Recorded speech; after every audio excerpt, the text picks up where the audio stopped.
came from scratch, I do not bat an eye. Welcome to a very special NASA 360 broadcast here on the Smoky Mountains for our continued coverage of Eclipse 2017. I'm your host, Caleb Kinchlow. Now, if you look behind me, there is a stage. Now, we have an incredible event happening for you today right here on Clingmans Dome. And for an event like this, it takes so many massive amounts of people, great people, to put something like this together. First, you have NASA putting it all together, the National Park Service, National Institute of Aerospace, who produces, of course, NASA 360, the Southwest community, and of course, all of you guys. Thank you guys for being here with us. Now, speaking of community, we have with us Paul. Paul, thanks for being with us. Glad to be here. Now, Paul is a member of the, well, actually, Paul, you tell the people who you are. I'm the research coordinator for Great Smoky Mountains National Park, and I work for the National Park Service. Excellent. So now yesterday we were talking, actually doing our Facebook Live on NASA 360. You mentioned a lot about spruce firs. So give us a little more information about that. Well, we're in what's referred to as the spruce fir forest because of the two most important trees. You can see these Christmas trees around us, the red spruce and the Fraser fir. And this sort of forest is more typical of Acadia National Park up in Maine or Canada. So we have actually, when we came up the mountain, we have traveled north up to a northern forest. And we've got a great view up here as well. Excellent. And you know, looking around here, I mean, it's gorgeous scenery. I actually saw some black bears on the way here. So that kind of made me a little nervous. But let's talk a little about the biodiversity. Well, this is one of the most biodiverse locations in North America because we have low elevations as well as high elevations up here. And we know it's one of the most biodiverse areas because we have had hundreds of researchers from all around the world helping us to do an inventory of all the plants, the animals, the fungi, the algae that live in the park, and they have found 986 species brand new to science that we didn't even know existed. And that's in addition to the almost 20,000 species that we have also known existed, but we didn't necessarily know were in the park. Speaking of species, that we're here obviously for Eclipse 2017. So what do you expect will happen when the eclipse happens? Will the animals react a different way, or will they just kind of just stay normal? Well, there's been a lot of speculation that birds and butterflies and bumblebees will stop flying because it'll get dark and they'll start to prepare for the nighttime. Some animals, like we have a salamander up here, salamander with bright orange cheeks, found nowhere else in the world. And it may not be so responsive to the change in light, but as it gets cooler, it will also get more humid. And that humidity, I was talking with a professor from Western Carolina University, and he was telling me that humidity may be what gets them to come out and maybe start looking for insects as if it's in the middle of the night. Now, what's kind of interesting about this was actually very interesting. As I was reading this is actually known as a rainforest. Which is interesting because when you think of rainforest, you think like the Amazon. So how is this a rainforest? Well, this is referred to as a temperate rainforest. So it's not as hot as the tropics, but we do get about 82 inches of precipitation a year, rain and snow, and that much moisture fuels our streams and rivers in this area, which is another reason why we have such a biodiverse location. And why is this particularly an incredible place to view the eclipse? Well, the eclipse is right at the sun, but it's also looking across the landscape. So from up here, we can see a lot of the Southern Appalachians, and we can actually see the shadow moving across the mountains as the eclipse comes towards us and then departs. So it's a great vista for that. So I'm definitely glad to be here. And what's also great is there are so many different people here, and actually there's more than just the eclipse. There's also vendors. There's going to be big things on the program. We have dancers, we have storytellers, and there's a lot of history. Yes. With this park. So talk about the history, and particularly the Cherokee storytellers will be here, which is going to be a very special event. So tell us a little more about that. Well, Clingmans Dome is one of the most sacred mountains in this area to the Cherokee people, as I understand it. It's near this area is the location of a sacred lake, which we do not know we do not know anything about it in our Western society, but a place where people and animals could come to heal themselves when they're injured. So we'll hear more about Clingmans Dome from the Cherokee storytellers, and then we have a long history of settlers, European settlers into this area since the early 1800s, and logging. In fact, the hillsides up towards Clingmans Dome, you can still see some places where there are no trees anymore, that the slash from the fires burned so hot, an accidental fire that burned up all the slash, and it's still recovering from that. We haven't had any forest return to that area. That's very cool. Thank you so much for taking time to speak with us. Well, my pleasure. I'm glad you're up here. All right. Oh wait, one last question for all the people. Now, if you've never been here, let us know why you should come to the Smoky Mountains. Give us a little plug. We should come here because of the biodiversity, because of the views, because it's a great place to pull up a chair and sit and enjoy the area. It's a wonderful spot, and we're close. We're a day's drive from a good portion of the U.S. population. So what are you waiting for? Come and visit us. Excellent. Thank you so much. Thank you. All right. Now, guys, this is going to be an incredible event today. I mean, we're expecting, it's still early, about 1,600 people here today, and this event actually sold out in less than 5 minutes, so that is incredible. But don't worry if you can't get out here, because we're here, and we're going to be live streaming the entire event. We're going to let you see what we see, so you guys can actually maybe experience the eclipse. A few interesting facts here for you. Totality will actually happen first contact will happen around 1:06 today, and then we have Totality at 2:35. It only lasts about 1 minute and 30 seconds or so be sure you're paying attention. And this is a huge event. They're calling it the Great American Eclipse. Why? Because for the first time in 99 years, the solar eclipse will be moving across the entire United States, but the path of totality will only be 14 states. But again, don't worry, we're going to have you covered with all the information here in the Smoky Mountains. Now, the last thing here before I let you guys go from this broadcast real quick, usually you hate to have fleas around you, but today we love them. Playing behind me is the band The Flea Bitten Dogs, so take some time to enjoy their music, and we'll be right back with you with NASA 360's coverage of Solar Eclipse 2017.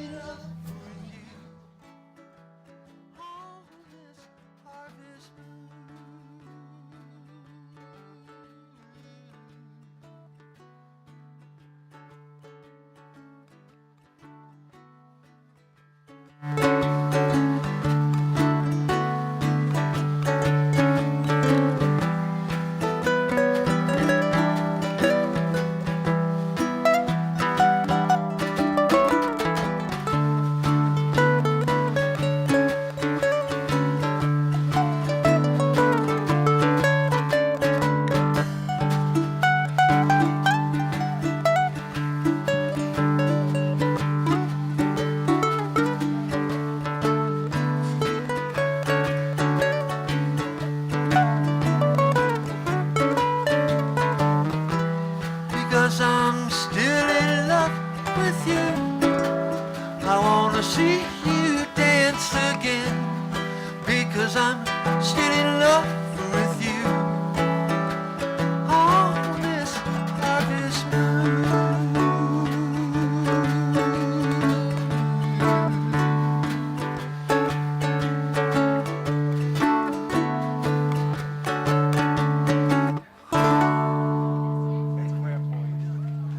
Thank you so much. We'll see you at 4 o'clock.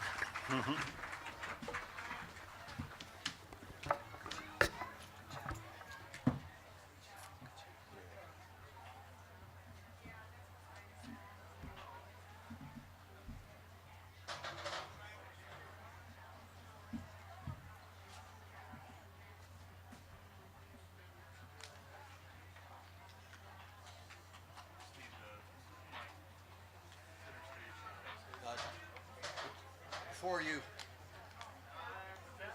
For you.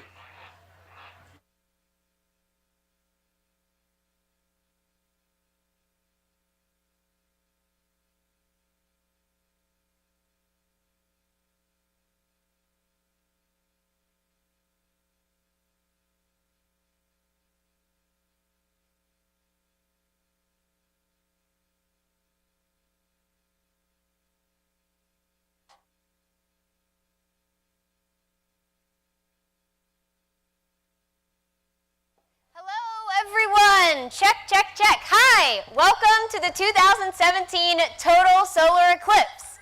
I am so pumped to be with you guys today. So my name is Emily Calandrelli. I will be your MC for today.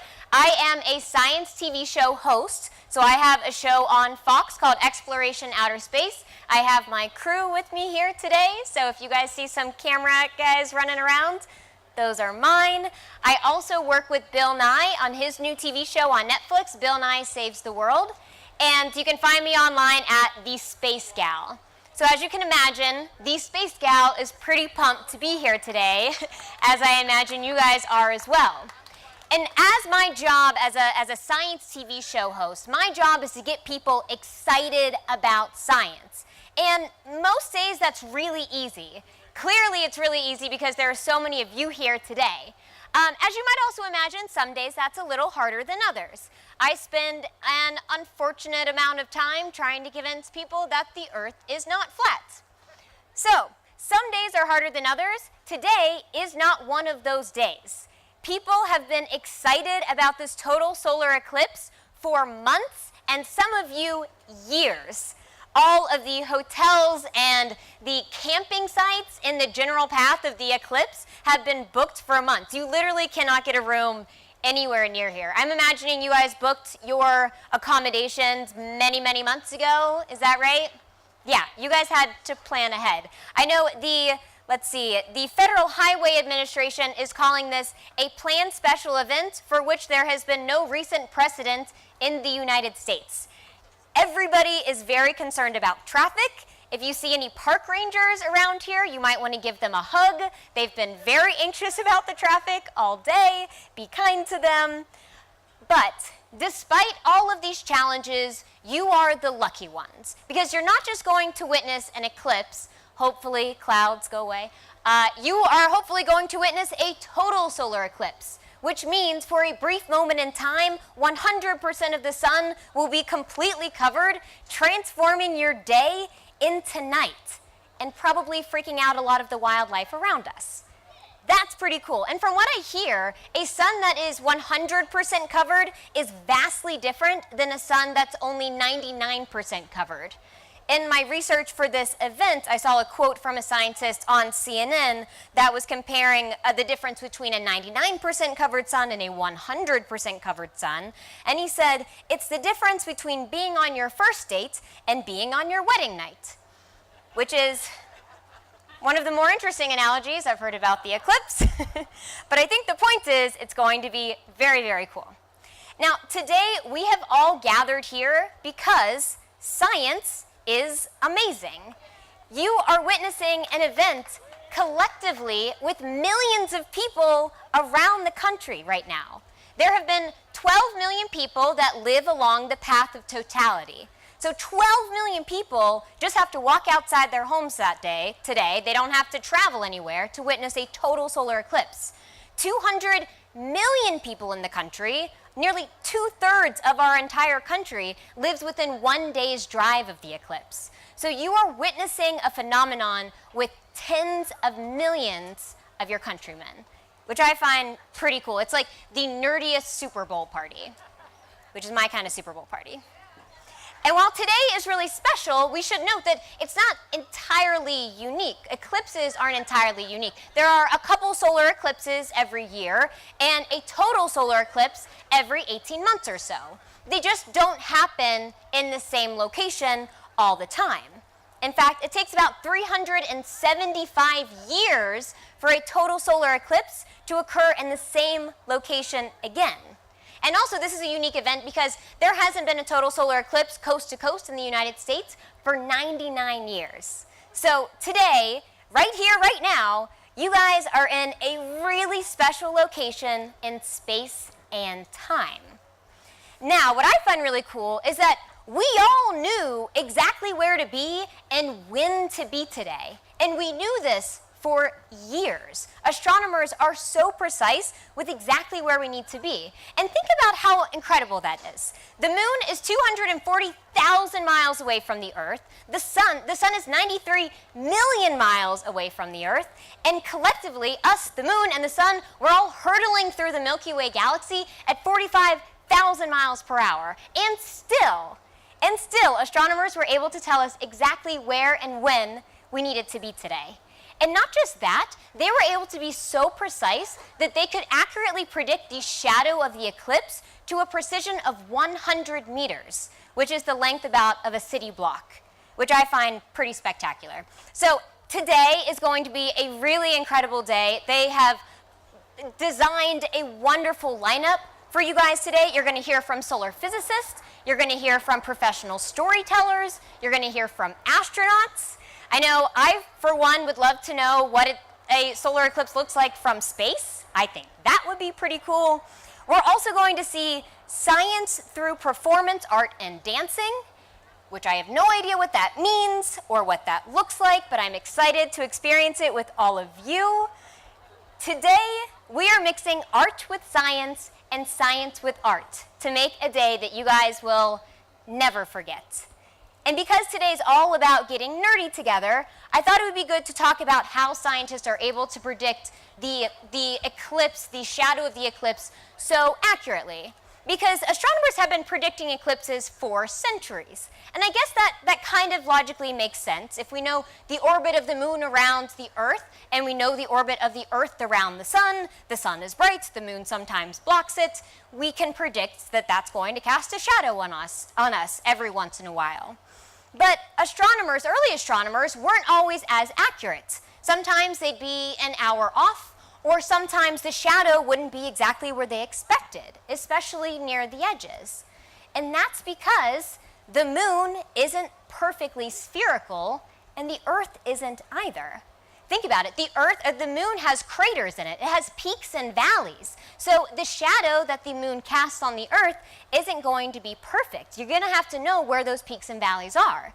Similarly, the Earth has different elevation. We have mountains. We are in a mountain, right? We are on top of a mountain right now. So depending on whether you're on the right side of a mountain, the shadow may or may not be where you expect it to be.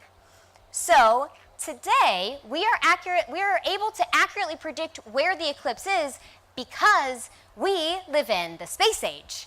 And we have sent satellites like the Lunar Reconnaissance Orbiter, or LRO, to the moon to map the surface of the moon and find out exactly where all of those craters are.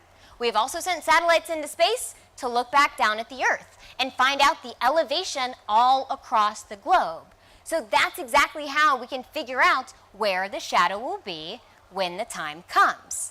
So it wasn't until now, literally in the last 10 years, that we were able to do this.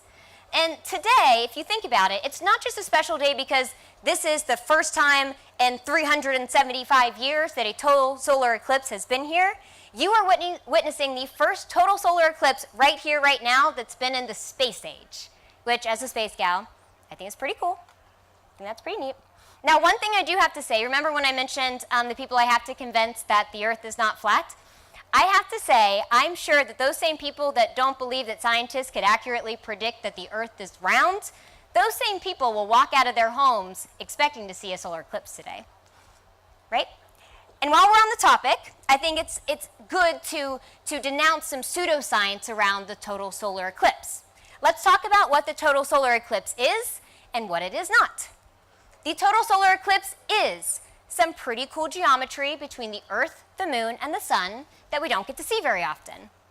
The total solar eclipse is not a sign that the gods are angry with us, letting us know that disaster and destruction is about to come upon us, as our early ancestors thought. Second, the total solar eclipse is safe to view with the proper solar viewing glasses that you all should have today. The total solar eclipse is not unsafe for pregnant women due to the shadow being dangerous to an unborn baby. I saw this in a Mothers-to-Be forum group on Facebook. Do not believe everything you read on the internet, kids. And finally, the total solar eclipse is a wonderful excuse to get together with family and friends and witness something kind of eerie and a little bit magical. The total solar eclipse is not literally magical and cannot turn water into powerful moon water. It cannot charge crystals with special energy, and it cannot, I repeat, it cannot grant special wishes during the peak moment of the eclipse. So, unfortunately, that may not work for you. It could be fun. I know the Powerball jackpot, I think, is at like $500 million, so I'm sure it wouldn't hurt. Now, while we are here for a pretty cool spot to view the eclipse, hopefully if these clouds go away, there are people that have gone to even greater lengths to see the eclipse, to see an even cooler image of the eclipse. And I'm telling you this not to make you jealous, but because I just learned about this and I had to share with someone, and I think it's really cool. There is a tour company that you can buy a ticket on to literally chase the shadow of the eclipse across the country, traveling at 560 miles per hour at an altitude of 30,000 feet above the clouds, which would be nice, and you can view it for like 6 or 7 minutes. We're going to get about a 2.5 minute view of the total solar eclipse. They will have about 6 or 7 minutes of it, and you can do that for the low price of $10,000. So, if any of you need a very nerdy, expensive bucket list item, you're welcome. And actually, that's a really great strategy for scientists, because if you think about it, you can witness this total solar eclipse phenomenon for a much longer period of time. That's more time to do science. And that's what NASA is actually doing today. NASA has hired 2 jet airplanes to chase the eclipse today at an altitude of 50,000 feet. And they're going to go mostly studying the sun's corona. Because if you witness the eclipse, you'll notice most of the sun is covered. What could they be studying? Well, when the moon covers the sun, what it reveals is the sun's corona, which is the outer atmosphere of the eclipse. And scientists want to study the corona because the sun's corona is millions of degrees, which makes sense. The sun is hot, right? But the weird part of it is that the inner parts of the atmosphere are only a few thousand degrees. That makes scientists go, why does that happen, right? Because when we increase in altitude in our atmosphere, it gets cooler. On the sun, it gets hotter. So scientists are trying to figure out why that is. And the other really unique aspect of these jets is that they're flying at 50,000 feet. They're flying above most of the atmosphere. Astronomers hate the atmosphere when they're trying to study things in the night sky, like stars and planets and things like that. Because who here, raise your hand if you've ever seen a star twinkle. You guys ever seen stars twinkle? So stars don't actually twinkle. That's the light from the star being bounced around by the atmosphere in our sky. So our atmosphere causes something called atmospheric turbulence. And if you want to take a picture of the night sky, like an astronomer, you want to get it above as much of that atmosphere as possible. That's why we send telescopes into space. That's why you see a lot of our more famous observatories on top of mountains all around the country. They're trying to get above a lot of that atmosphere. So, while we are viewing this eclipse safely from the ground, remember that there are NASA scientists chasing the shadow in jet airplanes and telescopes. There are rich people watching it from a fancy plane, and there are astronauts on the International Space Station right now viewing the eclipse from space. I saw an astronaut on Twitter say that they're actually, the ISS, the International Space Station, is going to be flying through the penumbra, which is the outer shadow of the eclipse today. So they won't witness a total solar eclipse, but they'll be flying through the partial eclipse, which is pretty cool. Now, the last thing I want to say is that, in a time where our country feels a little bit divided, I think a phenomenon like this that brings millions of people together to collectively witness something really amazing is truly incredible. So thank you all for coming out today. I want to encourage you all to be curious today. You probably will have a lot of questions about what's going on. We have some really smart people here that are going to come up on stage and talk about really awesome stuff. Ask them questions. Allow your inner curiosity to shine through today. I think it's going to be a really, really fun day. Now, a few items of things that they want me to tell you. Safety.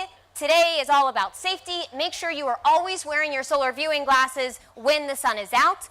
You will only be able to take them off during the total solar eclipse moment. You will know when the total solar eclipse moment happens because somebody will be blowing a whistle. That means you can take your glasses off. 10 seconds before the sun comes back out, they're going to blow the whistle again, which means you need to put your glasses back on. So keep your ears peeled for that whistle, and don't be alarmed. That's the only thing that is telling you.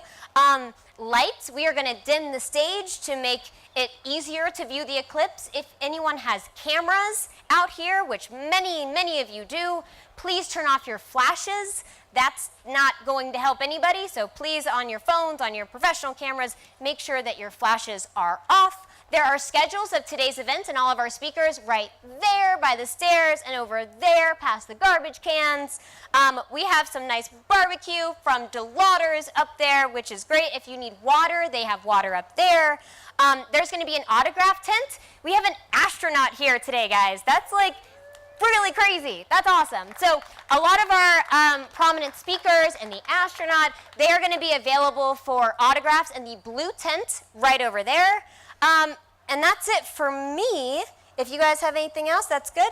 All right, now I would like to welcome Cassius Cash up on the stage. He is the superintendent of the Great Smoky Mountains National Park for another welcome. Thank you.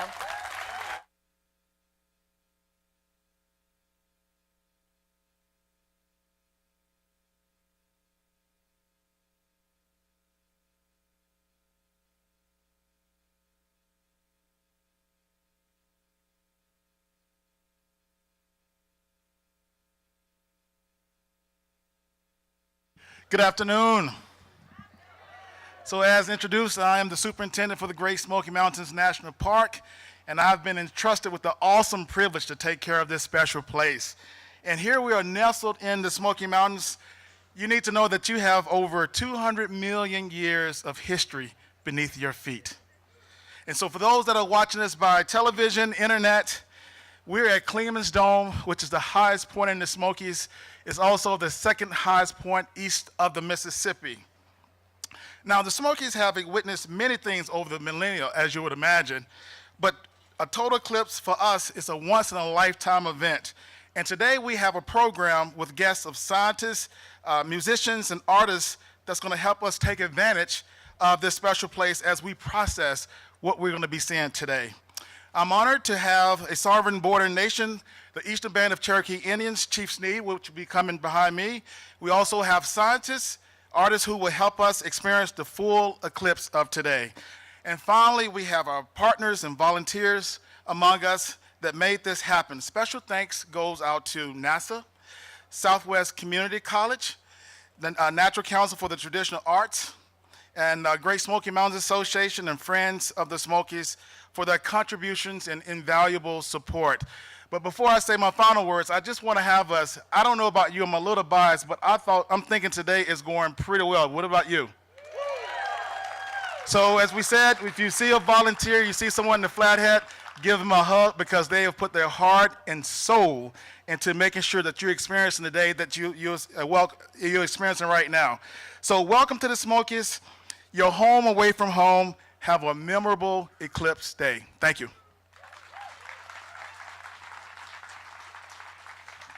Thank you, Superintendent Cash. Good afternoon. My name is Richard Sneed, and I have the honor of serving as the Principal Chief of the Eastern Band of Cherokee Indians. Thank you. Our people have existed here from time immemorial, for millennia, and we still have our boundary about 15 miles south of here. I invite you to come and visit with us. But this eclipse is not our first rodeo, as it is historically. And I'd like to share with you an account from 1717. And just to give you some background and some backstory, our Cherokee legend is that when the eclipse is taking place, there's a frog. The frog is trying to swallow the sun and send us and plunge us into darkness forevermore. And the way that we believed to get rid of it was to shoot at the sun and yell and scream and make a lot of noise and bang drums and rattles to scare the frog away so that the sun would come back.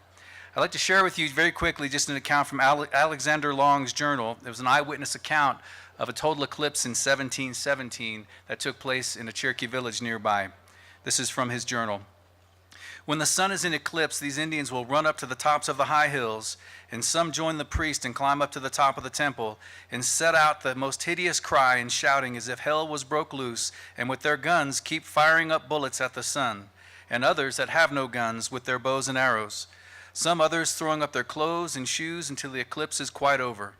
The priest said to me, it was a great frog that had got the sun in its mouth and was striving to swallow it. And the firing of the guns and the shouting and the howling scares the frog and puts him back in such fear that he lets the sun go little by little. And if we don't do so, the frog would devour the sun, and we should never have daylight anymore, but always night. There was a great eclipse of the sun within 1 year afterwards. The Indians were going to their wonton firing and hollowing. The eclipse was so great that we could see all the stars at noonday as at 12 o'clock at night. There was but a small bit of the sun left uncovered, but it was over quickly. The Indians standing up and looking at the sun, some saying the frog had almost swallowed the sun. That was an account from 1717. I'm happy that you're here today. This is a historic event. Hope that you enjoy your time here in the Great Smoky Mountains National Park, and if you'll take some time to come and visit us. At this time, I'd like to introduce a partner to the tribe and a great friend from Southwestern Community College, Dr. Don Thomas.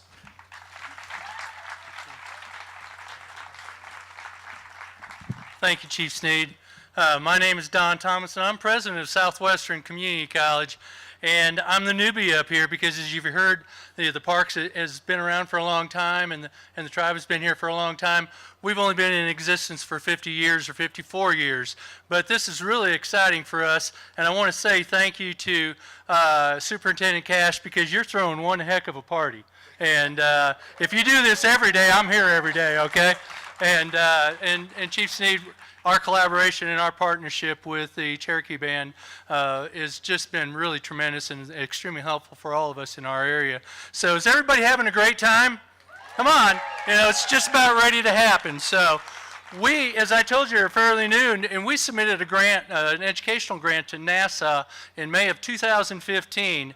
And at the time, it was a dream for us, because what you have to realize is the history for us is that we are the only, and I want to repeat, only community college in the great nation that has received a $1.5 million scientific grant to work with our local partners, the Smoky Mountains, Marshall NASA Center, our public schools, and some universities, but just being the only community college in the nation to receive this grant and to be a part of such a historic event that we're experiencing today. So I want to thank all our partners for that opportunity, and it wouldn't be possible except for our grant, our executive director that wrote our grant was Linda Parlett, but we have an in-house expert, Matt Cass, who is the director of the grant, is standing over here. We have some telescopes over here.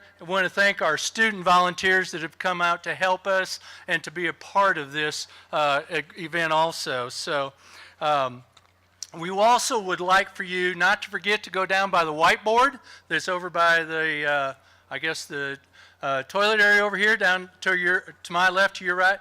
And right where you're from, we want to share that with the NASA community to let people know from all over the world what you're experiencing today. So I want to thank you. I want you to enjoy the afternoon.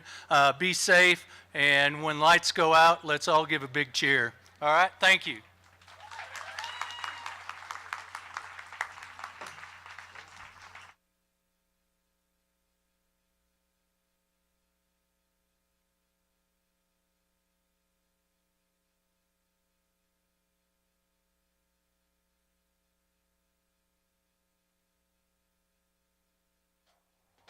All right, now for some audience participation. Okay, so question, has anyone here seen a total solar eclipse before in their life? You volunteered to come up on stage and talk to me for a little bit. Yay, let's welcome my new friends. Yay, what's your name? Ginger? Ginger! Welcome Ginger up on stage. Can we use this mic? Is that okay? All right. We're just going to have her. Oh, alrighty. Ginger. Ginger, where are you from? I'll let you hold this. The Raleigh, North Carolina area. Okay, so not too far from here. Not too far. Now tell me, where was the last time you saw a total solar eclipse? In Greenville, North Carolina. And when was that? In '69. Woo! Yeah, Ginger. Okay, so walk us through the experience. What can we expect, assuming all of these clouds go away and we can actually see it? Oh, gracious. You want me to tell you about the solar eclipse or what Well, went around when you saw it in 1969, what was it like? I was young. You were young. I was she in was love. young. She was in love. It was a magical moment for her. I was chasing my husband. She was chasing her husband. This interview is going a different way than I thought it would. Oh, right. So, the total solar eclipse is a very romantic thing, if anybody has yes. something I on got it. dressed for 3 days for it. Okay. We found this little church out in the country, little white church out in the country. No one was around but us. Wow. And I kept hugging my husband to be. Okay. And he kept setting up his cameras. And Oh, so he actually tried to photograph the eclipse. honey, he didn't just photograph it. He just is in love with this type of stuff. Is he photographing it today? Oh, of course. I've been here 47 years. Have to learn all this. Oh. I still remember, though, that very first one, I was so in love. I was trying to figure out how in the world I was going to get him to get married. But it's exciting, and when you see one, then you'll want to see another one. Yeah. And we're just praying for the clouds to disappear. Yes. And if everybody, where we were, things got quiet, we could hear birds. It was phenomenal. Do you remember the wildlife acting a little funny? Yes. Yeah, going a little crazy, confused Yes. why they could see the stars during the day? Yes, but we were in the kind of in a country, and there was woods behind the church. So, but we were out in the parking lot, of course, so he could get the right camera. Yeah. Do you have any angle. tips for people who are trying to photograph the eclipse today? You have to get him up here. He's taking a nap right now. He's worked really hard on trying to get these pictures. Well, thank you, Ginger. I appreciate it. Give a hand for Ginger! Yay! All right, what time are we at? Okay. So we're going to play a little game. Who has come the farthest today to travel here? We have people from North Carolina. Where are you guys from? You seem pretty confident. All the way from Asheville. Wow. I'm not familiar with North Carolina, but I think that's in the state. You? Massachusetts. Wow. Did you drive down with your family? You flew. That's awesome. Where'd you come from? New Hampshire. Oh, my geometry is a little fuzzy, but I think he's got you beat. Anywhere farther than New Hampshire? California. Me too. I flew in from San Francisco yesterday. Go West Coast. Someone from Toronto? Woohoo! That's awesome.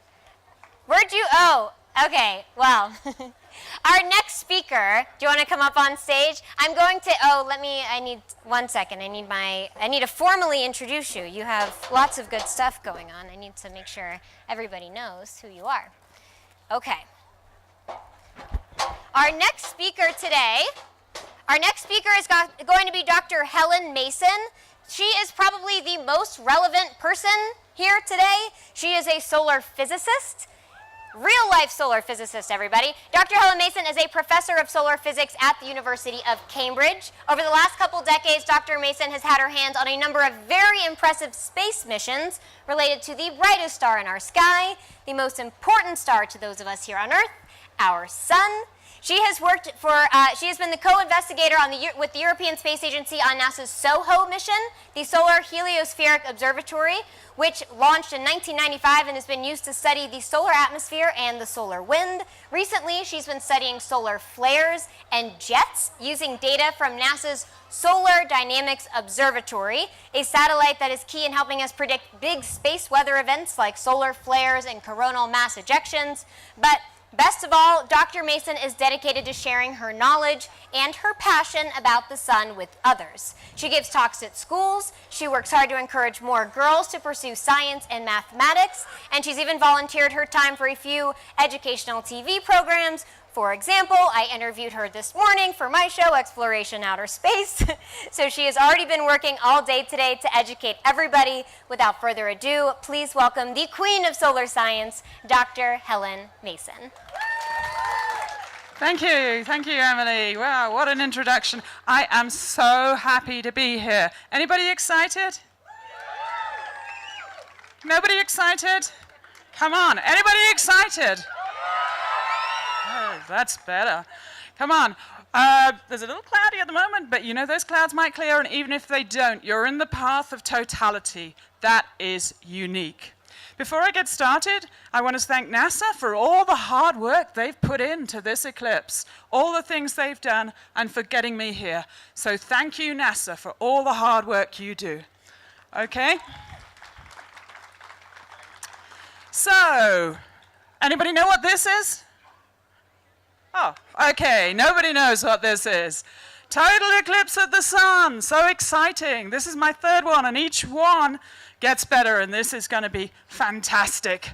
Okay, so as we heard about the frogs, the people, it's a little bit scary when the eclipse happens. It's not just seeing the sun, it's all around us. And the Chinese used to think that a dragon was eating the sun, and like the Native Americans, they had to bang pans and shout and stamp and frighten that dragon away. Anybody ready to make a bit of a noise? Come on, let's hear some noise. Woo, better stamping. Yeah. Okay, dragon goes. Okay, so we've heard about the eclipse. It's the moon's coming between the earth and the sun, and we're in the path of totality.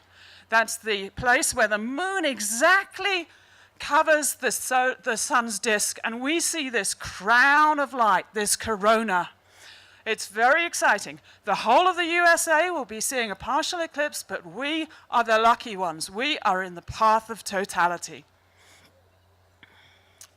Now, we see different things sometimes during the partial time, and we're going to stop and tell you when it starts, when the moon starts to cover the sun.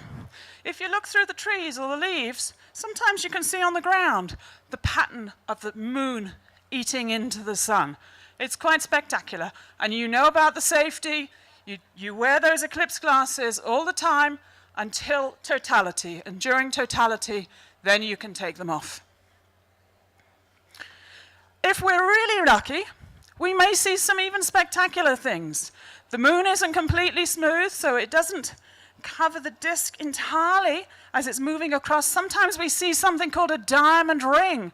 I think the lady who was up here earlier and with the romantic story maybe knows all about diamond rings. Okay, and we may also see some red parts on the sun, and those are prominences, those are things that we see in the red light. They're amazing as well, so watch out for that. So the sun is a star. Why are we interested in it? I'm going to tell you a little bit about why we're interested in the sun. The sun is a star. Like many other stars in the sky, it's just our star. I like to think of it as my star, but I'll share it with all of you today, okay? Yeah, okay? Good. It's just an ordinary star, and you sometimes see these little spots. Now, they've got solar telescopes over there, and these are sunspots, and you can see them through the solar telescopes, and they tell us how active the sun is. Sometimes it's active, sometimes it's quiet. And when it's active, we get these huge explosions taking place on the sun. We call them solar flares, but they're fantastic. And we also get the beautiful northern lights in the sky caused by what's happening on the sun. Okay, so these sunspots have been seen for a long time in projection. Galileo, way back in 1610, started observing them. In fact, he got into trouble. Galileo was always getting into trouble for what he did. But he got into trouble for saying those sunspots are part of the sun. They've seen sunspots since the ancient Chinese saw them in the early morning sun. They thought they might be planets or something else going around the sun. But he said, no, those sunspots are on the sun. And they have a cycle of 11 years. They come and go. And we're lucky, actually, to have some at the moment because it's a very quiet time at the moment, so we shouldn't really have very many. But we do. So we've got some sunspots. It's about 11 years. The sunspots, there's a lot of sunspots, then hardly any sunspots. So I'm going to introduce you to another favorite astronomer of mine, Sir Isaac Newton. And why is he a favorite of mine? Well, he was an amazing man. He was interested in astronomy, he built his own telescope, he was interested in mathematics, he was interested in science, but he also lived in the place I come from Cambridge. So when I'm walking along the backs of the colleges, I'm treading in his footsteps, just kind of hoping that some of his genius is going to rub off on me. I'm still hoping, but anyway, he studied light and he studied the colors of light, and he realized that what we see in the visible is made up of the colors of the rainbow. He was fascinated by light. Okay? Now, if we go beyond the colors that we can see, if we go beyond the violet, we get ultraviolet, which we have to wear protection against, X-rays, and we can also go in the other direction beyond the red and get infrared. But if we go beyond the violet into the ultraviolet, we need to go back into space. Could you just pop back to the previous one? Sorry. Okay. We need to go up into space to be able to see that. And that's what we use, solar scientists. We use some satellites to observe the sun, as well as observing it from the ground. This is NASA's first manned space station, Skylab, and I was lucky enough to use some of the results from Skylab. Amazing, and worked on some other amazing NASA projects, Solar Maximum Mission and SOHO, as we'll see. Now, this is an image of the sun that you may not be familiar with, or perhaps some of you may be. This is taken with a special camera that can see the X-rays from the sun, and you can see it looks very different from those pictures we saw with the sunspots. What are we seeing here? Well, we're seeing that corona, that crown of light that you perhaps are going to see during the total eclipse, that we see during a total eclipse. And the really fascinating thing about that is the surface of the sun is around about 6,000 degrees, but that atmosphere of the sun, that corona, is over 1 million degrees. And it took scientists a long time to understand that and understand why it's so hot, and we're still working on it. We got a few clues, but we're still working on why that corona is so hot. And it's kind of shaped by the magnetic field. Because it's so hot, it's charged. So what you're seeing sometimes is the shape of the magnetic field. And those very dark regions are where the magnetic field is open, and all of the corona is flowing out into space in what we call the solar wind. Now, SOHO has been mentioned, and SOHO is one of the most amazing solar observatories that we've had, most comprehensive solar observatory. It's about 20 years old now, but it's still working, it's still producing good results, but we've got better observatories now, so we don't use it for everything. But it's an instrument that I've worked on, and was launched in 1995, which seems a long time back for some people, but seems like yesterday for me. Time. Okay, and I'm just going to break there because it's 1:06, and 1:06 is the time when the moon is starting to creep across the sun. So I want to remind you again, if you're going to put your eclipse glasses on, if you want to look at the sun. It's just beginning, and from now until we see the total eclipse, you'll see it move further and further across the sun. Okay, I'll get back and explain what we're seeing here. We're seeing here an image from SOHO in the ultraviolet. The sun isn't actually green, but we can't see the ultraviolet, so we can color it any color we like. So this is my green sun. To be honest, I would prefer a pink sun or a purple sun, but we've got a green sun here. Thank you. And that is very hot gas. So as I said, this magnetic field controls the gas. The gas moves around it. This hot plasma, this very hot gas moves around and shows us where the magnetic field is, where those big arches are coming in and going back down into beneath the surface. That's where we see those sunspot regions. Is it a movie? Is it running? Oh, can you go back? Okay. Okay, and here we have a solar flare. Now, a solar flare happens when that magnetic field changes very suddenly, and a huge amount of energy is released. And we have to watch out for these solar flares because they can impact us here on Earth. Another thing that can happen, this is like a simulated eclipse from SOHO. We've blocked out the sun. The white circle there is where the sun actually is. And you can see huge explosions that shoot material into space. We call those rather a big set of words, coronal mass ejection, but they shoot out into space. What was that?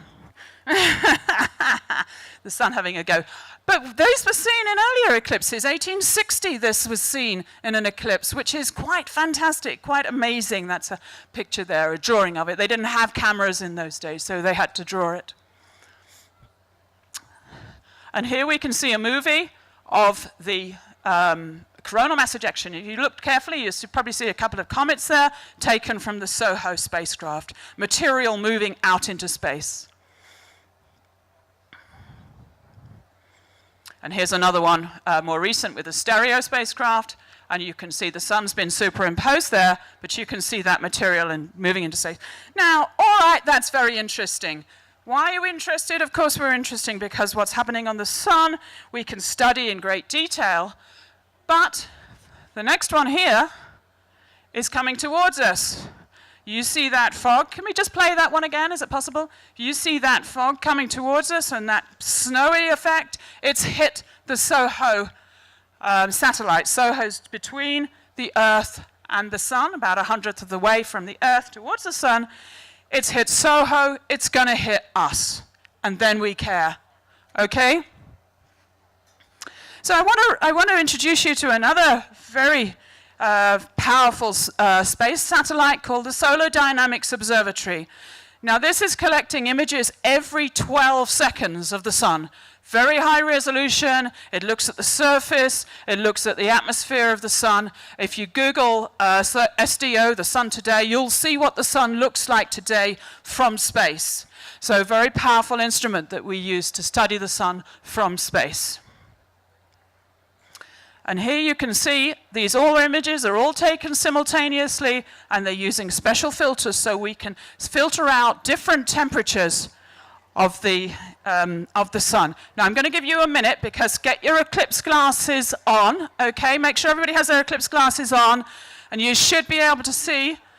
In a minute, a little bit. Who can see it? Can you shout? I can't see it. Yay! It started. First contact. Okay. The moon has started moving over the sun. Okay. Hooray! Okay.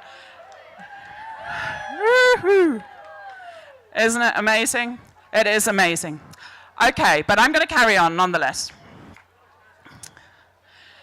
Okay, can we do any science from the ground during an eclipse? People often ask, what science? We can do a huge amount of science. And that NASA is doing a huge amount of science. It has some citizen science. It has telescopes right across the country. And high school kids have been taught how to use the special solar cameras, telescopes to take pictures. So we can patch together. We just see it for a couple of minutes. But if we patch it all together, we can see the sun as it crosses the USA, and that would be amazing. And we have other very special telescopes. This is an eclipse observation, which can look at the sun in different filters, showing different temperatures in the sun. And you can see the magnetic field structures there very clearly in the sun. So when that coronal mass ejection or huge amount of material hits the Earth environment, fortunately we are protected. We have a magnetic shield that protects us. We have a magnetic field and a magnetic shield that protects us. But sometimes it hits the magnetic shield and it disrupts it. And we get a change in a magnetic field, and that's when we get what we call a geomagnetic storm. And actually that produces beautiful aurora that we can see from space. And I believe you can see them from the International Space Station as well. What an amazing thing to see and fly through. And later we've got our astronaut who has been flown through. I was asking him about that, those aurora. But not only do we get beautiful effects like the Northern Lights, but we can have damage to satellites. It can knock out satellites. It can affect technology quite seriously. Can have electricity blackouts. Astronauts, if they're walking in space, they can get a big dose of radiation. And in fact, between the two Apollo launches, Apollo 16 and Apollo 17, where the astronauts were going to the moon, there was a huge solar flare. And that can affect them. It can give them a huge dose of radiation. So we need to understand what causes these, can we predict them, and everything about these coronal mass ejections and solar flares. So I think I'm about through. I am really happy. I want to say I'm really happy to be here, and I'm particularly happy to be here because it's a beautiful place to be, and I've spent the last couple of days going around the park and enjoying the park. It is magnificent. So I hope you've got time to enjoy it as well. But also, I'm very happy to be here because this is combining two of my greatest passions, and that is the sun with art and music. And I'm really happy to be part of this festival, which I think is amazing. So, thank you very much.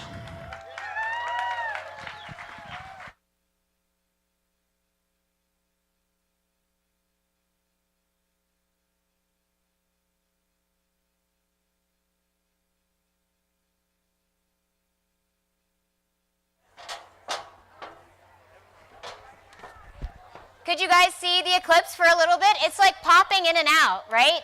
It's pretty cool. You can see the corner. Can everyone see the corner of the moon right now? That's so cool. So I'm going to piggyback a little bit on Dr. Mason's talk about coronal mass ejections and solar flares, because my TV show did a recent segment that I found really interesting recently about homing pigeons. This was one of the weirder effects I had learned that the sun has on our planet.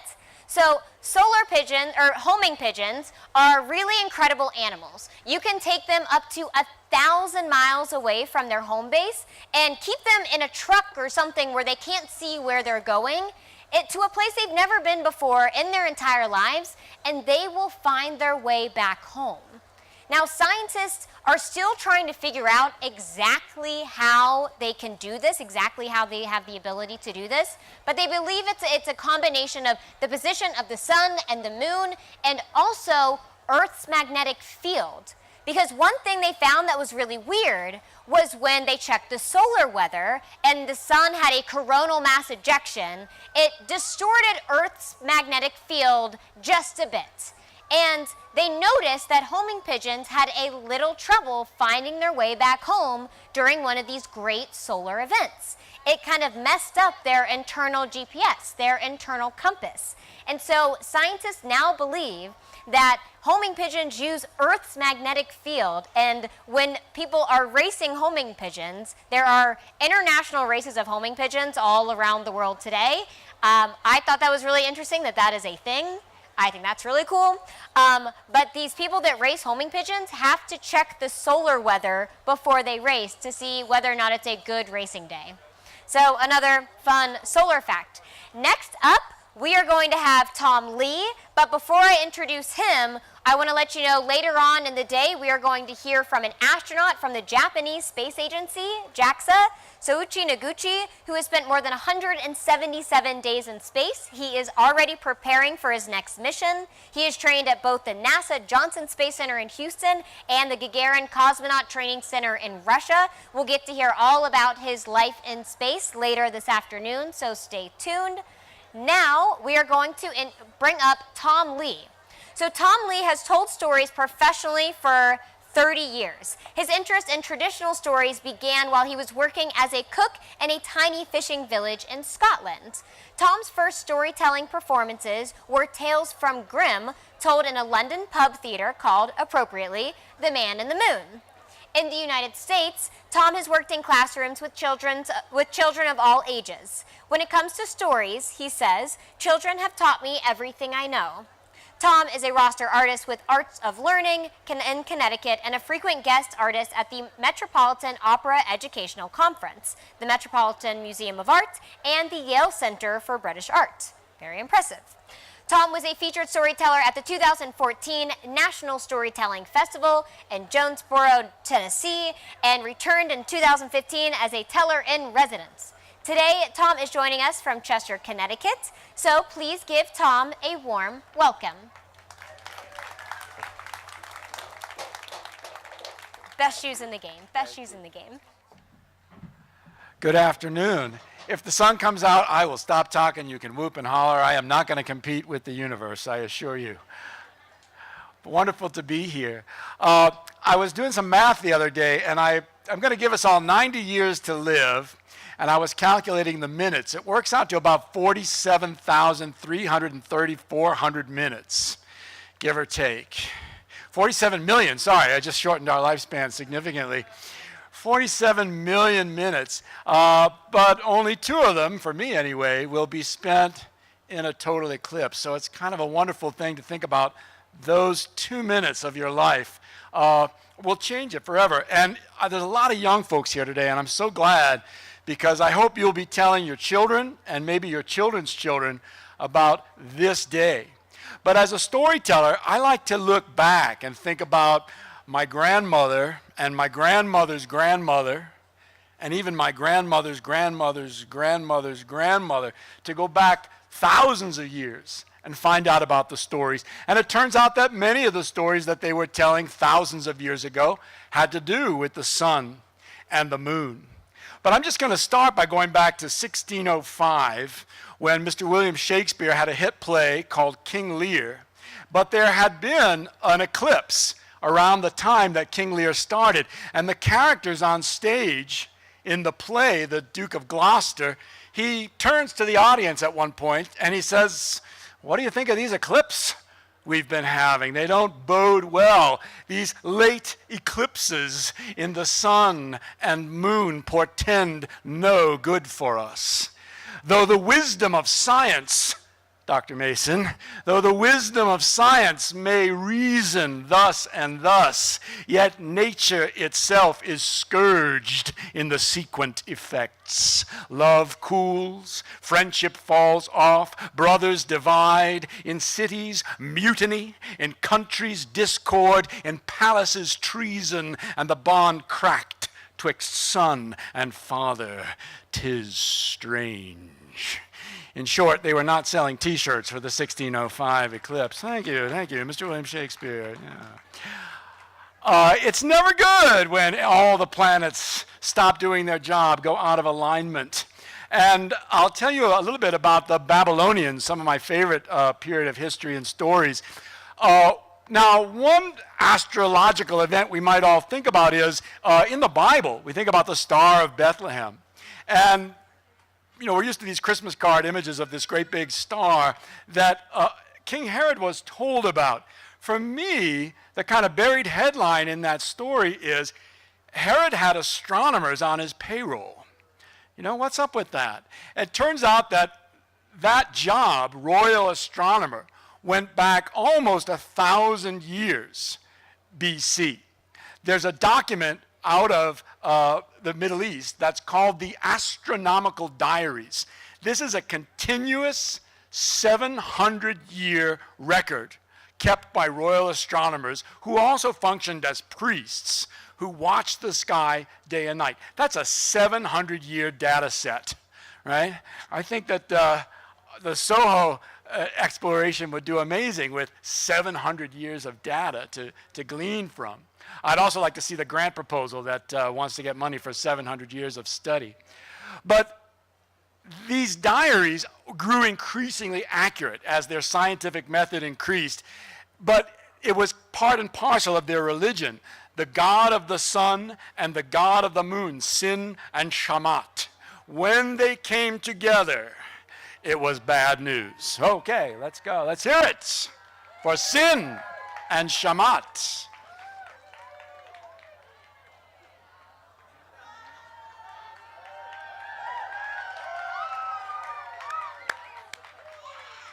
All right. I wish I had my camera.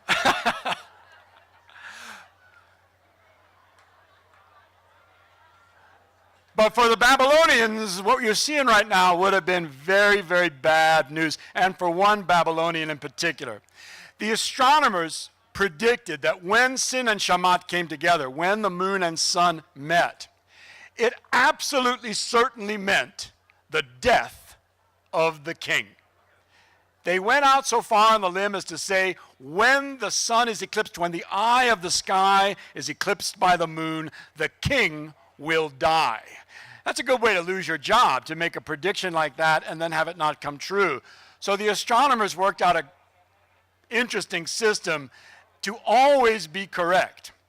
When they predicted an eclipse, and they were able to predict eclipses within a day, the king would be deposed before the eclipse happens. The king would be deposed, he would be dressed as a beggar, and he would be scooted out of the city, out of the palace. He would be dressed as a beggar, and he would live in a beggar's house, and he would always be referred to as the beggar.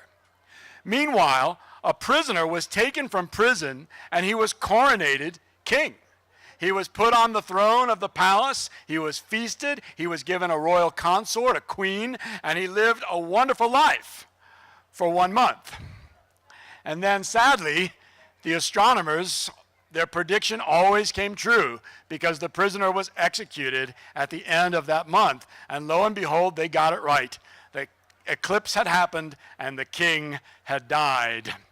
Unless it got cloudy. So we're all very unhappy about these clouds today, but think back about 2,700 years. If you were that prisoner on the throne and it was a cloudy day, that was a good day for you because Sin and Shamat were at peace and your life would be spared. But I want to tell you the story from India, one of my very favorite stories about eclipses, and it has to do with the visible and the invisible planets. The Nahagraha are the gods and goddesses that represent the planetary bodies. There's the sun and there's the moon. There's Mercury, Saturn, Jupiter, Venus. And then there's 2 more. But these planets are the invisible planets, Rahu and Ketu. And if you go to an Indian temple that worships the celestial bodies, you will see the gods of the invisible planets. And what these invisible planets are, we now would call them the lunar nodes, the places at which the sun is eclipsed or the moon is eclipsed. But the ancient Indians had no idea of this rotation of the earth and the moon, and yet their story accommodates for it. The story begins at the very beginning of creation, when the gods and goddesses, hundreds of them, assembled together and said, wouldn't it be great to live forever? Can we find the elixir, the ambrosia of immortality so we will never die? And they decided that if they churned the very ocean, as you might churn a vat of milk to get butter, if they could churn the ocean, they could create the elixir of immortality. And so they asked Vishnu, the great god, for advice, and he told them to take a mountain, Mount Mandara, and turn it upside down and set it down in the ocean. So picture Clingmans Dome, old Smoky here. Pick that up, turn it upside down, and set it in the middle of the ocean. What are you going to put it on? Vishnu thought of that too. He became a great turtle, and he rested at the bottom of the sea, and they put the mountain on top of the turtle's back. And then Vasuki, the king of serpents, he agreed to be wrapped around the great mountain Mandara so that they could begin to spin it back and forth. And all the gods and goddesses, hundreds of them, stood with Vasuki, the head and tail of the great snake, and they began to put. They couldn't do it. Even the gods and goddesses were not powerful enough to pull the great mountain. And so they needed help. And there was nobody around except the demons. And there were just as many demons as there were gods. There was just as much evil as there was good. So the gods decided that they would ask the demons to help them. What could go wrong?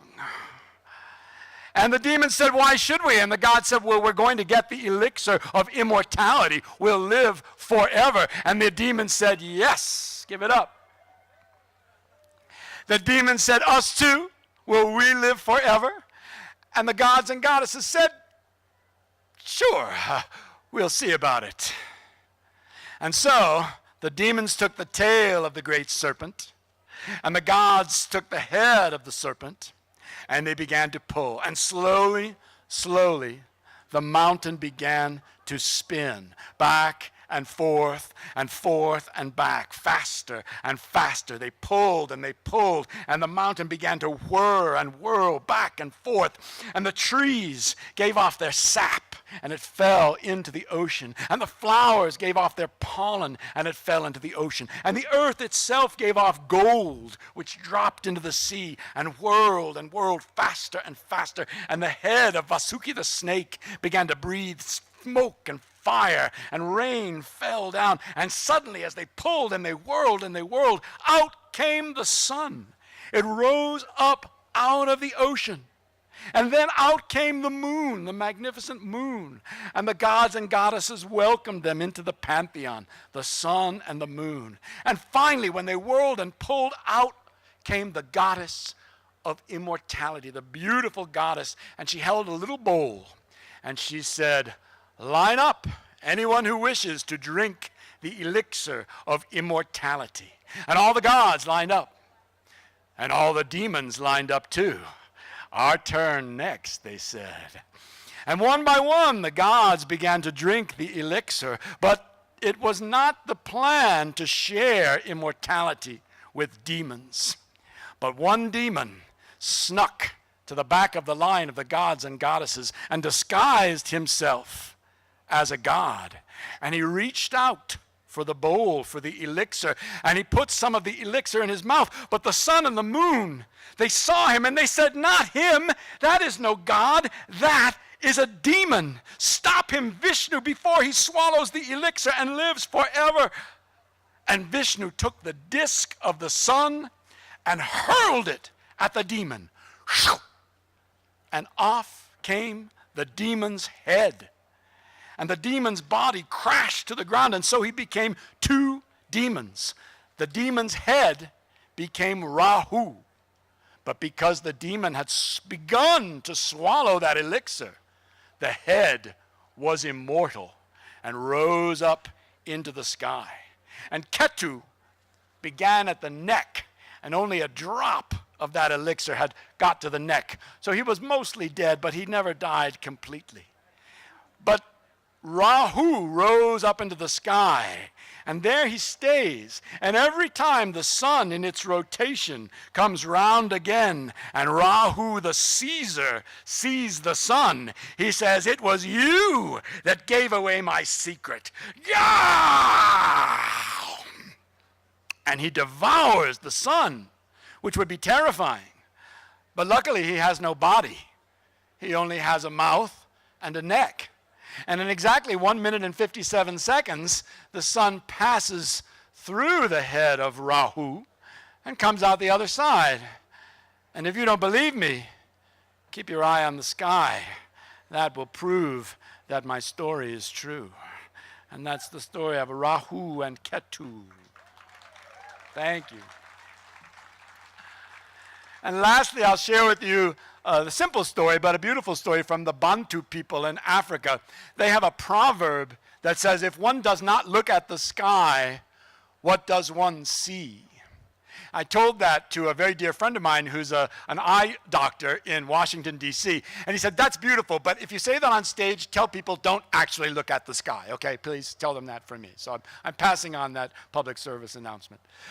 But the Bantu people say that once the sun lived far, far away from the earth, and there was only the moon, and the earth was cool, and the earth was quiet and still, and mostly dark. But one day, from a great distance, the sun saw that beautiful shining orb of the moon, and the sun said, "Hello." The sun fell in love with the moon, and the sun began to pursue the moon through the sky. And sometimes the sun got close, but the moon would run away shyly. And the sun would pursue, and the moon would run. But every now and then, the sun gets close enough to embrace the moon. And when the people on earth see this, they might take a moment to embrace each other, to embrace their loved ones, to make up old quarrels, to reconcile differences, to come together as the sun and moon. So in the spirit of the Bantu, I pass on that opportunity. When we get to totality, give someone a total hug. And those are the stories I came to tell. I told them to you, and I hope you'll tell them to somebody else. Thank you for listening.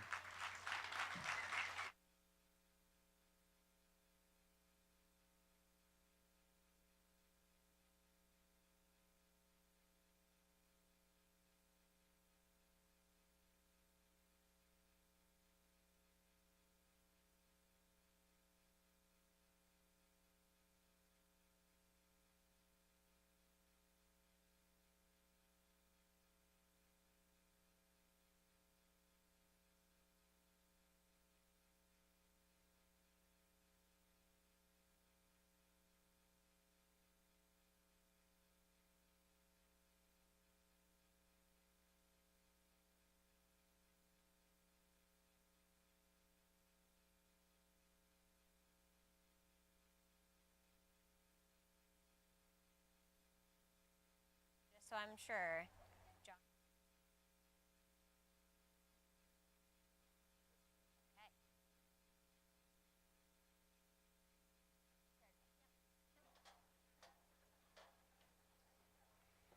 All right, so while the sun is behind the clouds, if you guys need a recommendation for an app to find the sun, I'd recommend Sky Guide. This is actually a really great app to use to find constellations, to look at meteor showers, to identify when meteor showers are happening. You can use this app to find when the ISS, the International Space Station, will be flying overhead. And in times like this, where it may be a little bit hard to locate exactly where the sun is, Sky Guide can be your little helper. Also a reminder, never look at the sun without your solar glasses. Even if the sun is behind the clouds, there's still really harmful UV rays that can burn your eyes, so don't do that. We have astronaut Souchi Noguchi, who is at the autograph table right now. It's in the blue tent right there, right a little bit past there, and he'll be there for the next 15 minutes. So if you want an autograph from an astronaut, you might want to go now. Now, next up, we are going to do a little bit of a different type of storytelling, this time in English and in Cherokee. I'd like to first introduce Leroy and Kathy Littlejohn. Now, Leroy Littlejohn is an enrolled member of the Eastern Band of Cherokee Indians and grew up in a non-English speaking home on the Cherokee Indian Reservation in Cherokee, North Carolina, not too far from here. He began school at the age of 6, not knowing one word of English. In an effort to keep his language alive, 7 years ago, he joined the Cherokee Language Speakers Consortium, a fluent Cherokee speaking group dedicated to the preservation of the Cherokee language. Leroy has been teaching the Cherokee language since 2016. Kathy Littlejohn is also an enrolled member in the Eastern Band of Cherokee Indians. She began telling Cherokee stories in 1986 to a variety of audiences. She is currently a board member on the North Carolina Folklore Association and has been a featured artist at a number of impressive locations, including the National American Indian Museum in Washington, D.C., and the Mountain Heritage Festival in North Carolina. Lastly, I'd like to welcome John Grant. John is a third-generation performing artist, specializing in many different facets of indigenous cultures. John specializes in singing, dancing, and flute playing.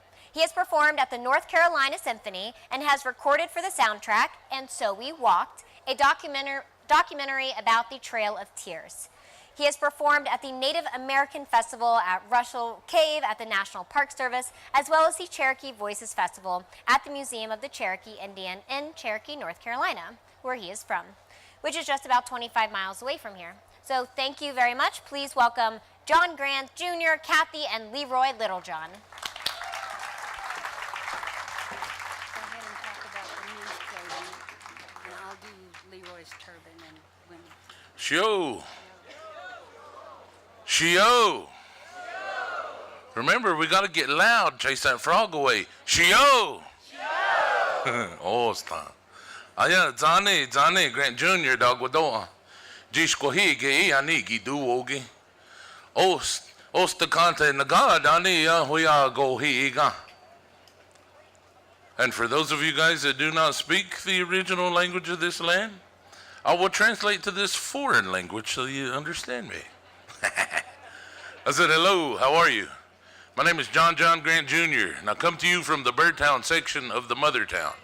and I was asked to talk to you about the clothing that the men wore back in the late 1700s to early 1800s. So I'll give you a brief synopsis of this, and I urge you to not take our word for it. Go and crack open a history book and learn for yourself, because what we're giving you is just a tidbit, just a taste to whet your appetite for this knowledge. So if you guys can see our shoes, we're wearing, in English they call them center seam moccasins or pucker toe moccasins, but in our language one is called galoshulo. Galoshulo. A pair is called dilashulo. I have no clue where that word moccasin comes from, but I do have a sneaking suspicion I know where the word galoshes comes from. Now, during the winter time or time of travel, the men would be wearing leggings. Those cover your legs, of course, to keep you warm during the winter and to keep your legs from getting cut and banged up as you travel. But it's summertime, and I'm kind of a hefty guy, and I didn't carry my air conditioner with me, so I'm not wearing my leggings. That brings me to the next article of clothing, which is a little difficult to explain. This is a breechcloth, or a breechclout, however you want to say it. Now, a breechcloth is not a diaper. It is simply a long strip of cloth or a long strip of hide worn to cover the essentials, and we'll move on. That is probably the oldest form of clothing known to us here on this side of the world. Now, the trade shirts that we got from the Europeans, these were a status symbol amongst the men back in this time period. There are accounts of men wearing up to 7 or 8 shirts at a time. Now, what they were doing when they were wearing all those shirts was they were bragging about how good of a hunter they were. To give you an idea of the monetary trade value of how our business dealings went between us and the non-indigenous peoples of this side of the world, in the beginning of trade, it was kind of fair. They asked for maybe 5, 6 well-brain tanned deer hides for a long rifle. Even in today's market, a well-brain tanned deer hide will fetch anywhere from $150 to $200. So we're looking at roughly around $1,000 to $1,200 for a rifle. That's kind of fair. But towards the end of our trade with the Europeans at this time period, their greed grew and grew. It wasn't just 5 or 6 deer hides anymore. Now they were wanting a stack of deer hides to match the length of the rifle. So that lets you know, kind of gives you an idea of how much the bolts of cloth that were needed to make these clothing would have cost. So for a man to wear 7 or 8 shirts, he was bragging. Now, the belts that we wore, from what I was told, prior to the 1980s, only the men wore these belts. Anybody here on Facebook? Now, you know on Facebook it has that relationship status, single, married, or it's complicated. That's what this was back in the day. If a man wore the knot on his right side, it was said that well, the sun's coming out. We'll take a brief pause for everybody to enjoy that. Don't forget to make a lot of noise.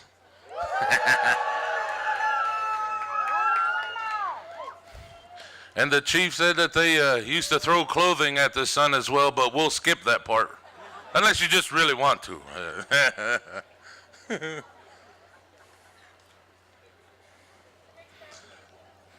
Now, if a man wore the knot on the right side, that meant he was single, that he had never known a woman. If he wore the knot on his left side, that meant he was attached or he was married. I mean, she has his heart.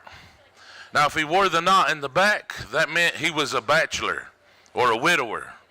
So if you were going to get one of those widowers or bachelors, it's kind of like going to a used car lot. You better kick those tires, make sure it still works. But now I was told that after the 1980s, travel became a little easier. So Our women got to go and visit other indigenous nations, and they saw their women wearing belts, so they decided, hey, we're going to wear belts now too. They're the women. It's their prerogative. Who are we to tell them no? Now, in our culture, in the European culture, remember back in the day, women were property. But to us, it was never that way. To us, we held the women up here. So the women they could do whatever they wanted to. And in the beginning, we would get silver from the Europeans. Only the men wore those as well. That was a war trophy. Those silver brooches, the silver earrings, silver nose rings, silver cuffs, silver bracelets, silver everything. That was worn by the men because when the English had a problem with the French, they would employ us to take care of their dirty work. Now, if we brought to them prisoners of war, they would simply have to turn around and give that prisoner of war back to the country of origin. So they only gave us so much silver. But if we took care of their problem permanently, they gave us even more silver. So they gave us an incentive for that. So if you came across a man decked out in silver from head to toe back in that time period, you wanted to be his best friend or give him a lot of room. But now, as we went home and our daughters and our wives saw that nice shiny silver, let me have that. I want that. So then they started wearing it. And so then after that time, it was no longer the man with the most silver. It was the family with the most silver. If you were a young man wanting to date his daughter, you better take a lot of horses to that man if they're all wearing silver. He didn't get that silver by being a nice guy. So that's where the silver came from. And now the trade beads that we wear, these are chevron beads. This one's a little newer, modern version of it. And this is from that time period. This is from the late 1700s.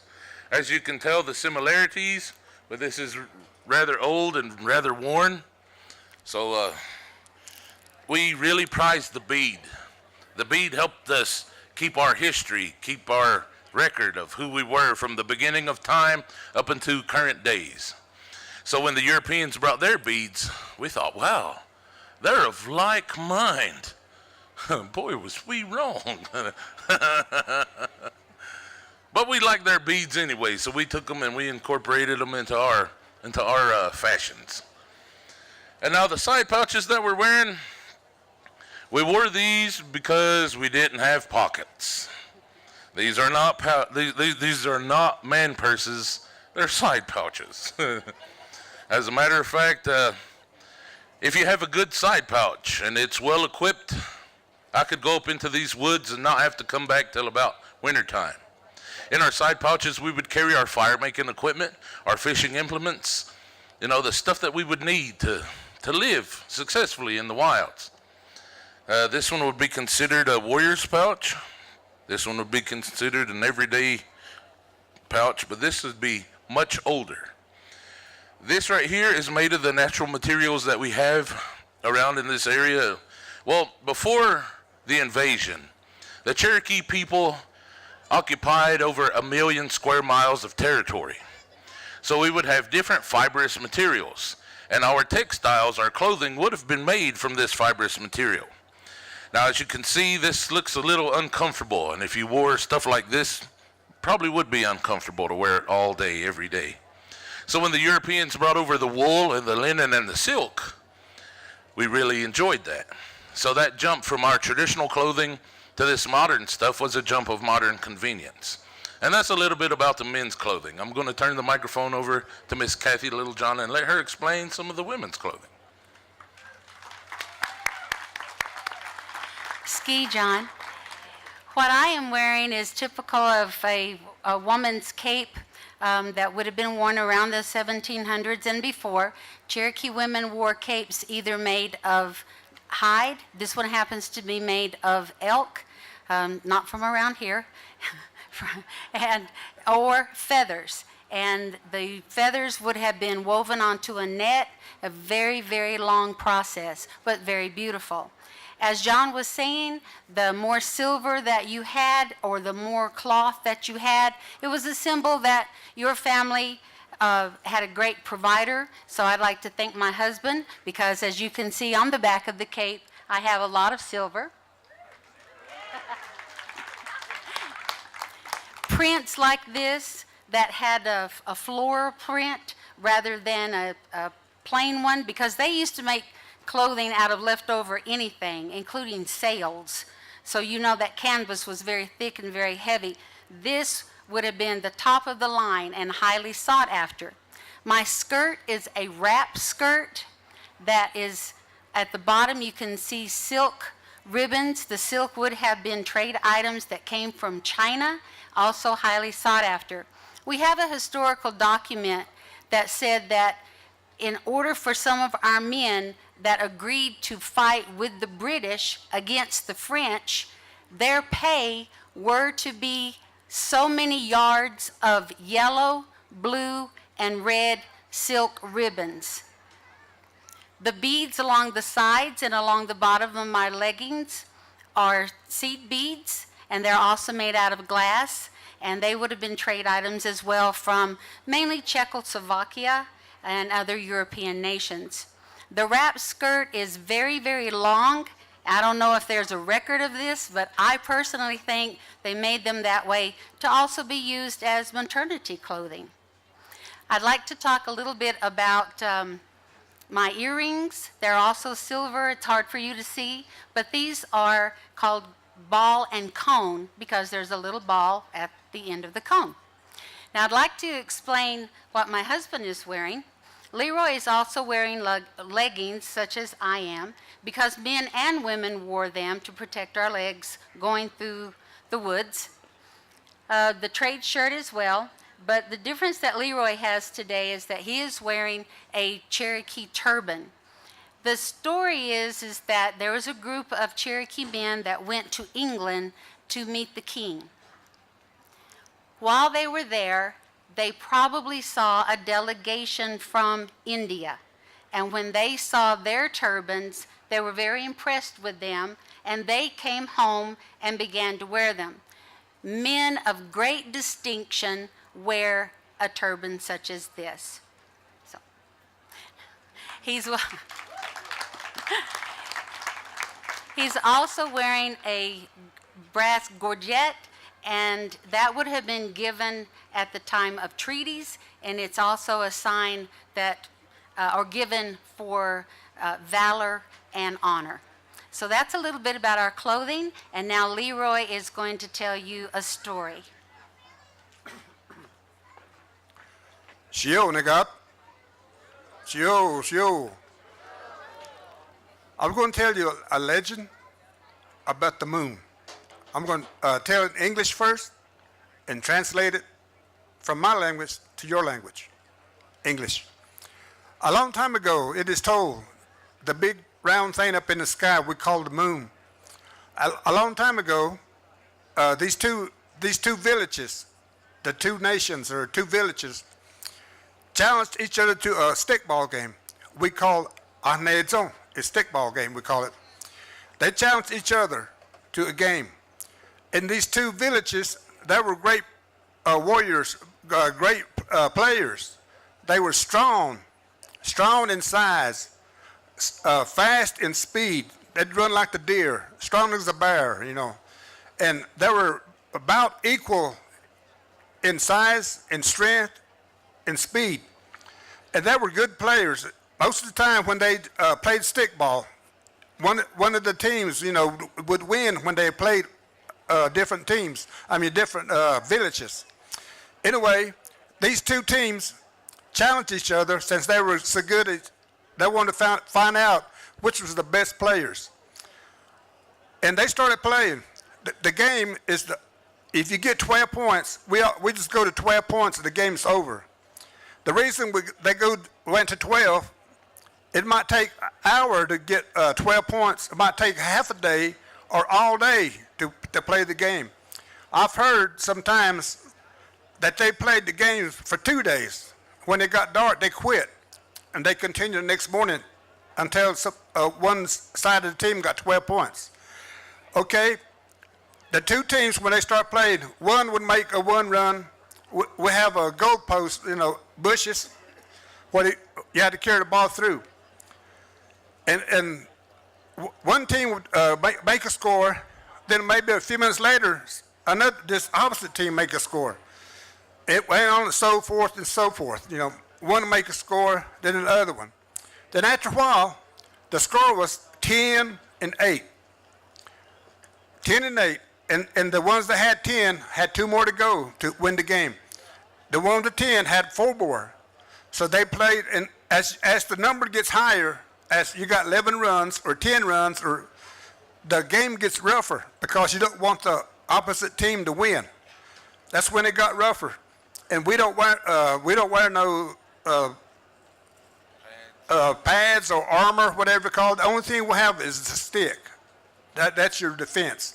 You could use the stick this way, or back then they used it club fashion.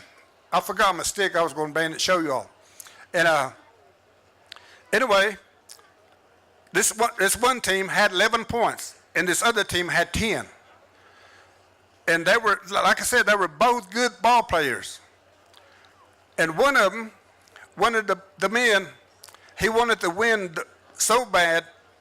The others had 11 points, and they had 10. Okay? He finally got a chance to get the ball. He scored the tie. It was 11-11 now. Still 1 more point. Okay?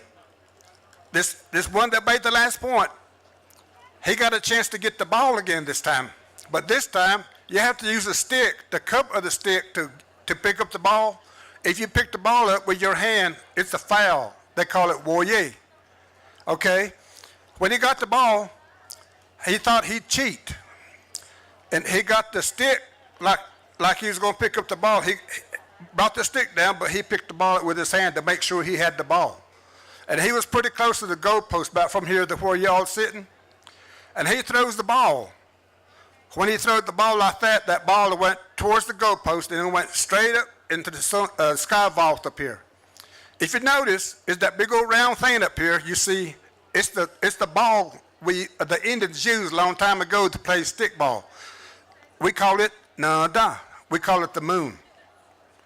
And from that day on, it reminded the stickball players, the warriors, whenever they played, if they seen the moon, don't never cheat in a game. That reminds us up there, the moon. It's the ball they used to use a long time ago when they played. To remind everyone, don't cheat in a game. Play fair. Ski. The Cherokee language now. Hello, Zagaha. Anahanezon, Unahanezone. The Unatski Stane and Interlude, Datska. Shogo Hano, show ta, Han. Zunahanezone. Ostanazons, no Ostanazons come. And you knew, Zunah Nigget, no, let's Zunah Nigget to get him. Unahanezone, Shogo, no, let's show the noon. Ananezons, Shogo, you know, no shows any nuts, can. Zunah Nigget to get him, no, and you knew. And that's a don. Danane, huh? Hello, the daughter got a hell down here, Ananezons. Hello, Tals, the daughter got. Now, Tals, the daughter got United Zone. Tal the Union, Calo, Tal the Gunner, cannot tell school this guy. Now, United Zone, Uskude Dane, showed it on in a, no, honey, it's go. Sco Nina, the got a nailed it, the way they say. Uwayangan to Wootigish Elskat. So Woodin, a shade, Dunala, it's. Donala is Woodin, Alaska, Wood Saldana, the Yu, Galan. Skin go, are you? Is that Tainal, hey, Galan, to Zakanahan? Gosh, let the Zuka. Skinner, Alaska, and the area on Tanahala is again. Nada, on this go, are you? Ski.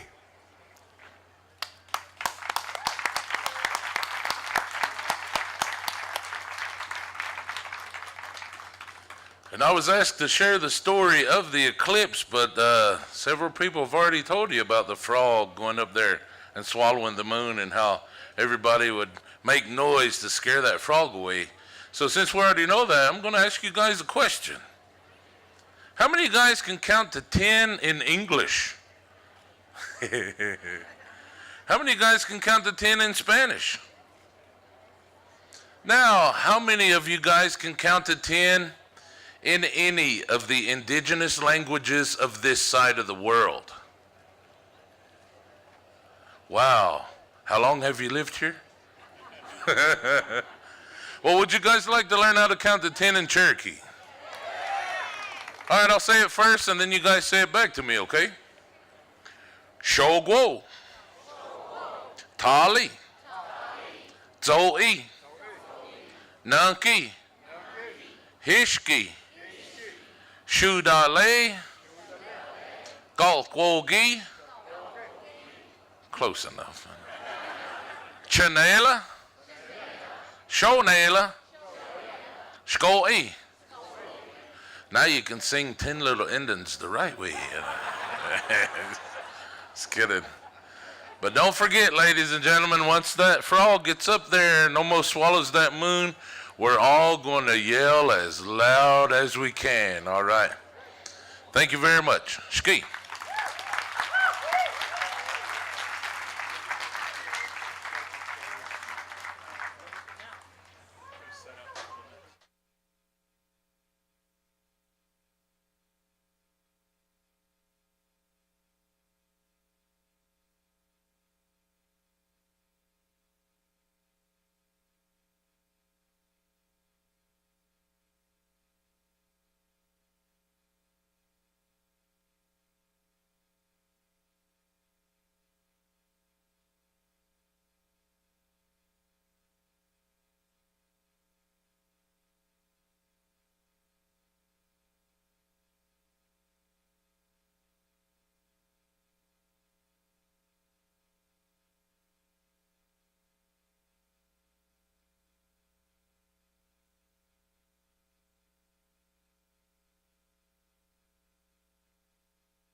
Okay, the moon is like halfway covering the sun right now. Are you guys seeing that? This is so cool. For some reason I thought because there were so many clouds in the sky that there was a possibility that we might not see it at all. So I'm just on cloud 9 right now that we can totally watch this full eclipse. This is going to be so, so cool. And now we are going to welcome onto the stage the part of today's show that I was most looking forward to and I know the least about. This is a group called Dance Exchange. So Dance Exchange is a nonprofit dance organization that's been around for 40 years. Based in Tacoma Park, Maryland, Dance Exchange is dedicated, Maryland people. Dance Exchange is dedicated to breaking the boundaries between stage and audience, theater and community, movement and language, and tradition and the unexplored. They are known for innovative performance projects and creative practices that engage communities and partners across wide-ranging disciplines. Their goal is to advance how individuals and communities come together through performance to reflect in an effort to create positive change in the world.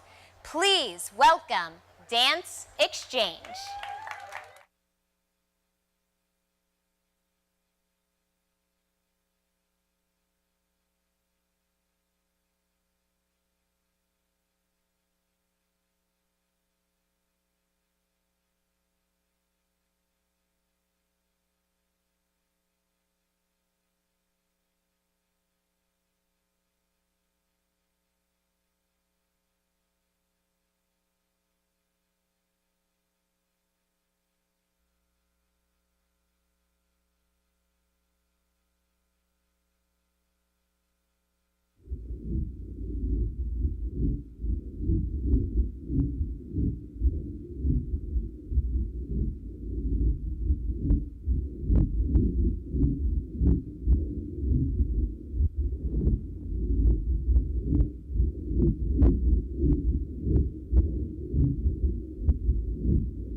This is a time. This is a time for so many of us from all over the world to collect and to connect, to witness something that puts us in perspective and shifts our perspective. My name is Thomas, and in this time, I reflect on how a momentary passing of darkness can illuminate new ways of seeing and understanding, but it also allows me to reflect on how, if we listen, the universe can tell us so much about how we are. And not only the planetary alignment, but also how we can align as humanity. And how that lives in my body, it looks a little like this. There's an eclipse and a coming together, and then there's a shift in order to see something new. And with that new information, it allows us to align.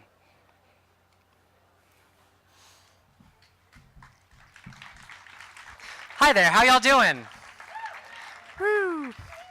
So my name is Matthew, and this is actually also a time to join in our dancing. So what I'd like to invite you to do now is join me in Thomas's movement that he just shared with us. So if you could just take one hand, bring that hand way up high, take that other hand, bring that other hand, and eclipse that, something that we're about to experience pretty soon. Thomas also talked about that shift that happens. Sometimes that allows us to see the things that are aligning in our life. So we're going to find that shift and then let those two things align right in front of you. Beautiful.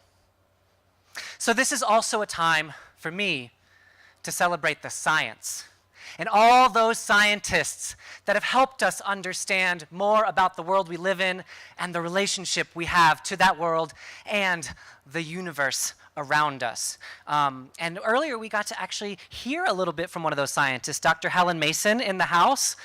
Yeah. I'm such a fan now. But one of the things that she talked about was like the history of all those scientists that have helped build that knowledge, that have helped change our understanding of our world. So if you could just join me, take that hand behind you and bring that history into the present right in front of you. And then bring the other hand, make that ball.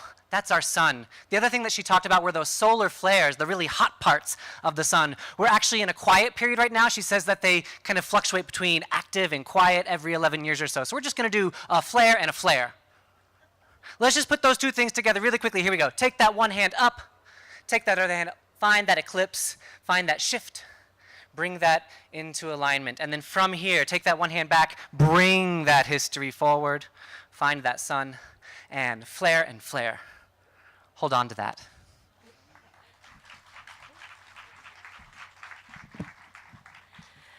This is a time to remember, to harvest our memories. I'm Chisao, and I'm actually from Oregon. And I'm remembering this land. I'm also remembering the wonderful stories we heard from the Little Johns about the stories of the sun and the legend about how the frog swallowed the sun. So can we do that together? Remembering the stories of the sun and the legend of the Cherokees, how the frog swallowed the sun.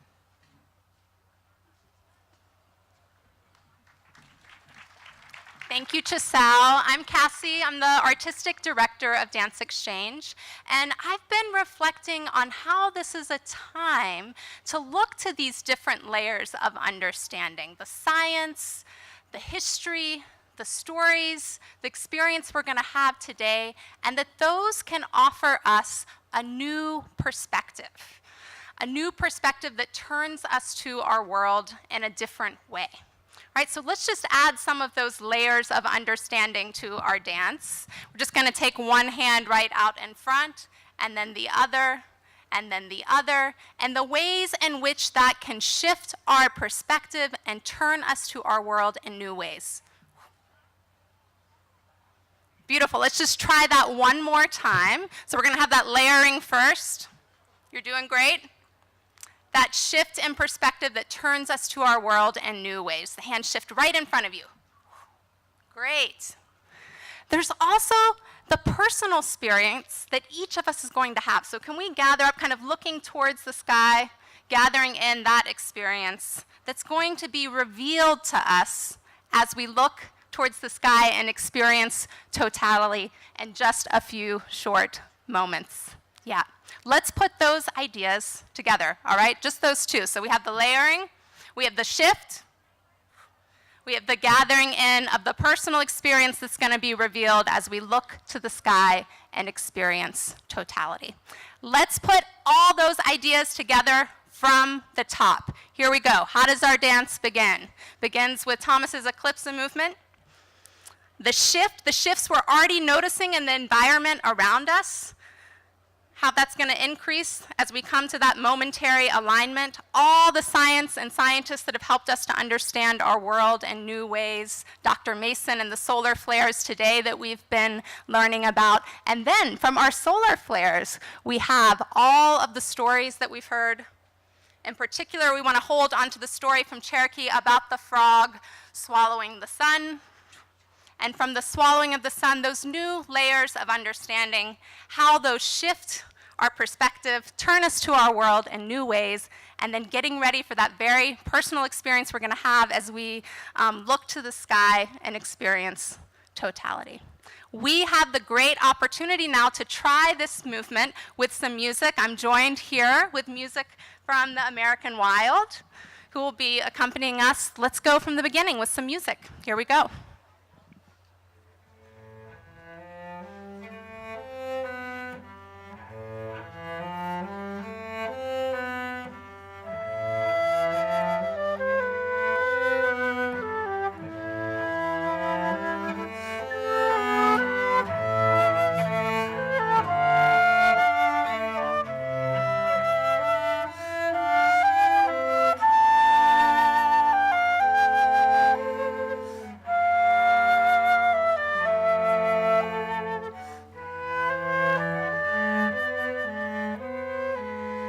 One more time together. Here we go.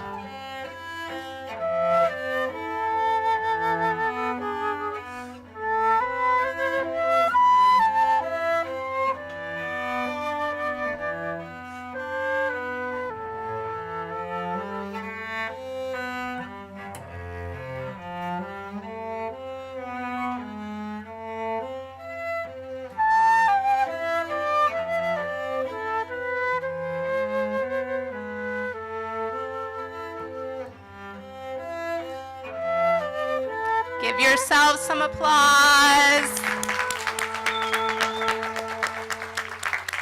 And we'll be hearing from some of your experiences and inviting those experiences onto the stage following the eclipse. I'm going to invite Emily back out.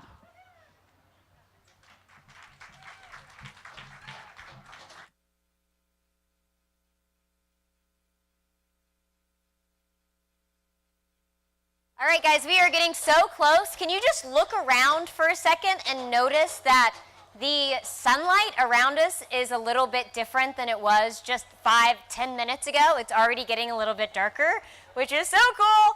I'm going to invite Caleb from NASA 360 to come up here and join me.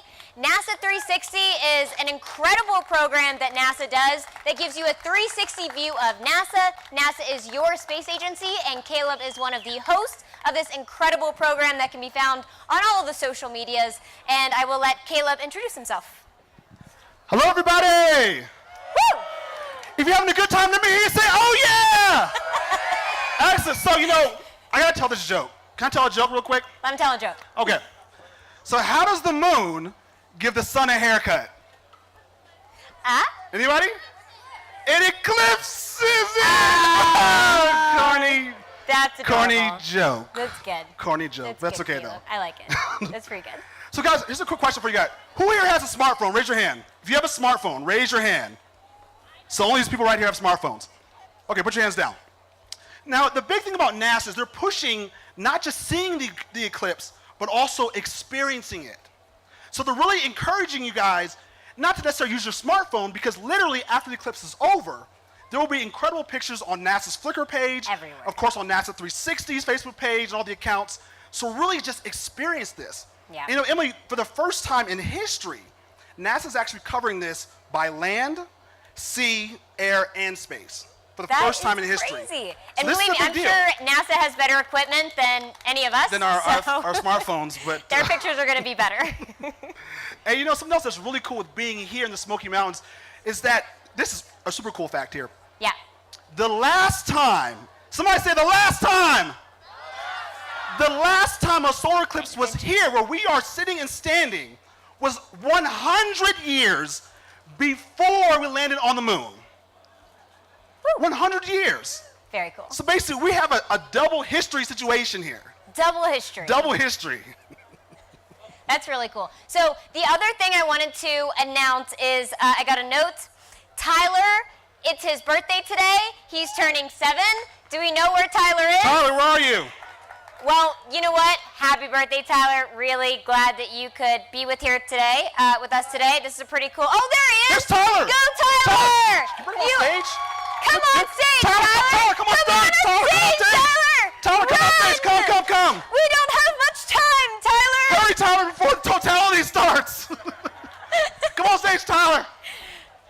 Come. While we're waiting for Tyler, I also want to remind you that the eclipse starts at, at 2:35 p.m., and so about 14 minutes. It's going to last for 1 minute and 26 seconds. And as a reminder of the thing I told you at the very beginning of this program, there's going to be a whistle when you can take your sunglasses, or take your solar glasses rather, off, because we are in totality and it is safe to take your glasses off. There will be a second whistle 10 seconds before the sun is about to peek through again to give you a warning that, hey, it's time to put those solar glasses back on. So make sure your solar glasses are nearby. And do we have Tyler? We do have Tyler. Tyler, come to the front. Come center stage. This is the front right here. Where's the fun? Here's the fun, Tyler. Right here. Right here. All right, so Tyler, tell us where you are from. Dome. Durham. That's very cool. Did you guys drive up here today? No. Okay. Yes, Check out his shirt. Look how cool this shirt is. Birthday boy with sunglasses. Did you have that specially made? Do your parents have that specially made for you? That's really awesome. Let's give a round for Tyler. Actually, how about this? On the count of 3, let's just say happy birthday, Tyler. Yeah. Okay? You 1, say it. 2, 3. Happy birthday, Tyler! High five. Good job, Tyler. Thank you. Now, when the solar eclipse happens, the total solar eclipse happens, when we are in totality, make sure you are using all of your senses to experience it. Make sure you're not just looking at the sun, but that you're looking at the daylight around you. Use your ears. Listen for the wildlife. And use your sense of touch, because the temperature should drop just a little bit. So make sure you're having this full body experience during 1 minute and 26 seconds. It's not that long, so make sure you're really savoring it. You know, something that's also really cool is that there are about 1,600 people here today. Nice. And the tickets sold out in less than 5 minutes. So give yourselves a round of applause. You are all very responsible. Responsible adults.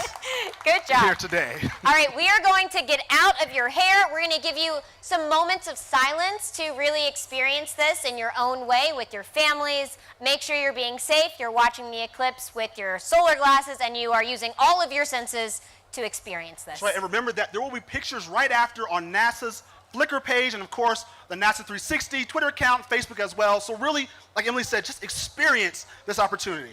All right, enjoy.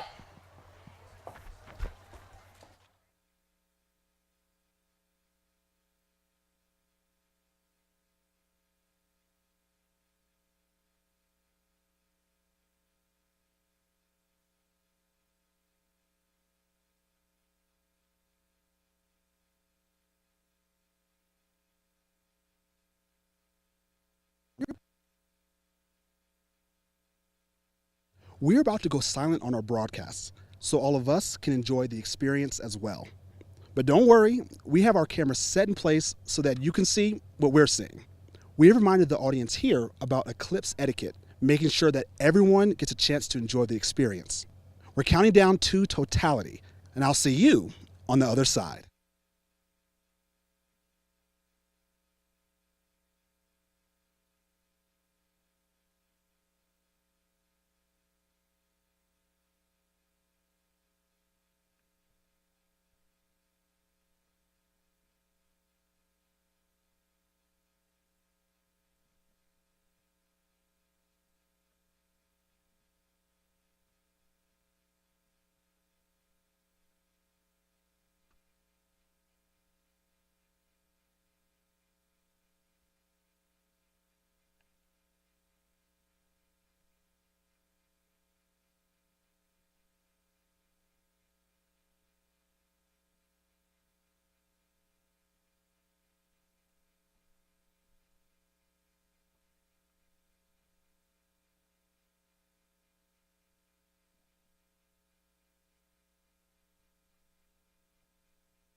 you hear that? Stage lights can come back on.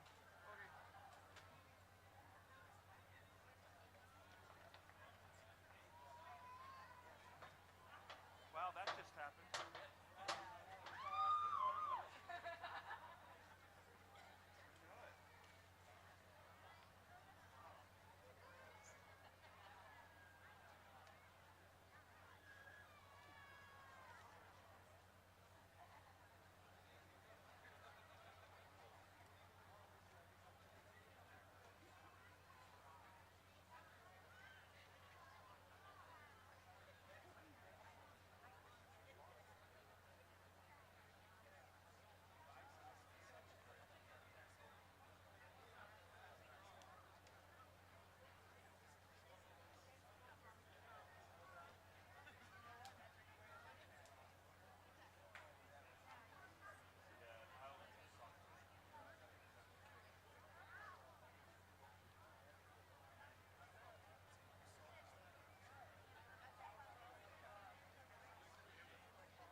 Chisa, why don't you go around?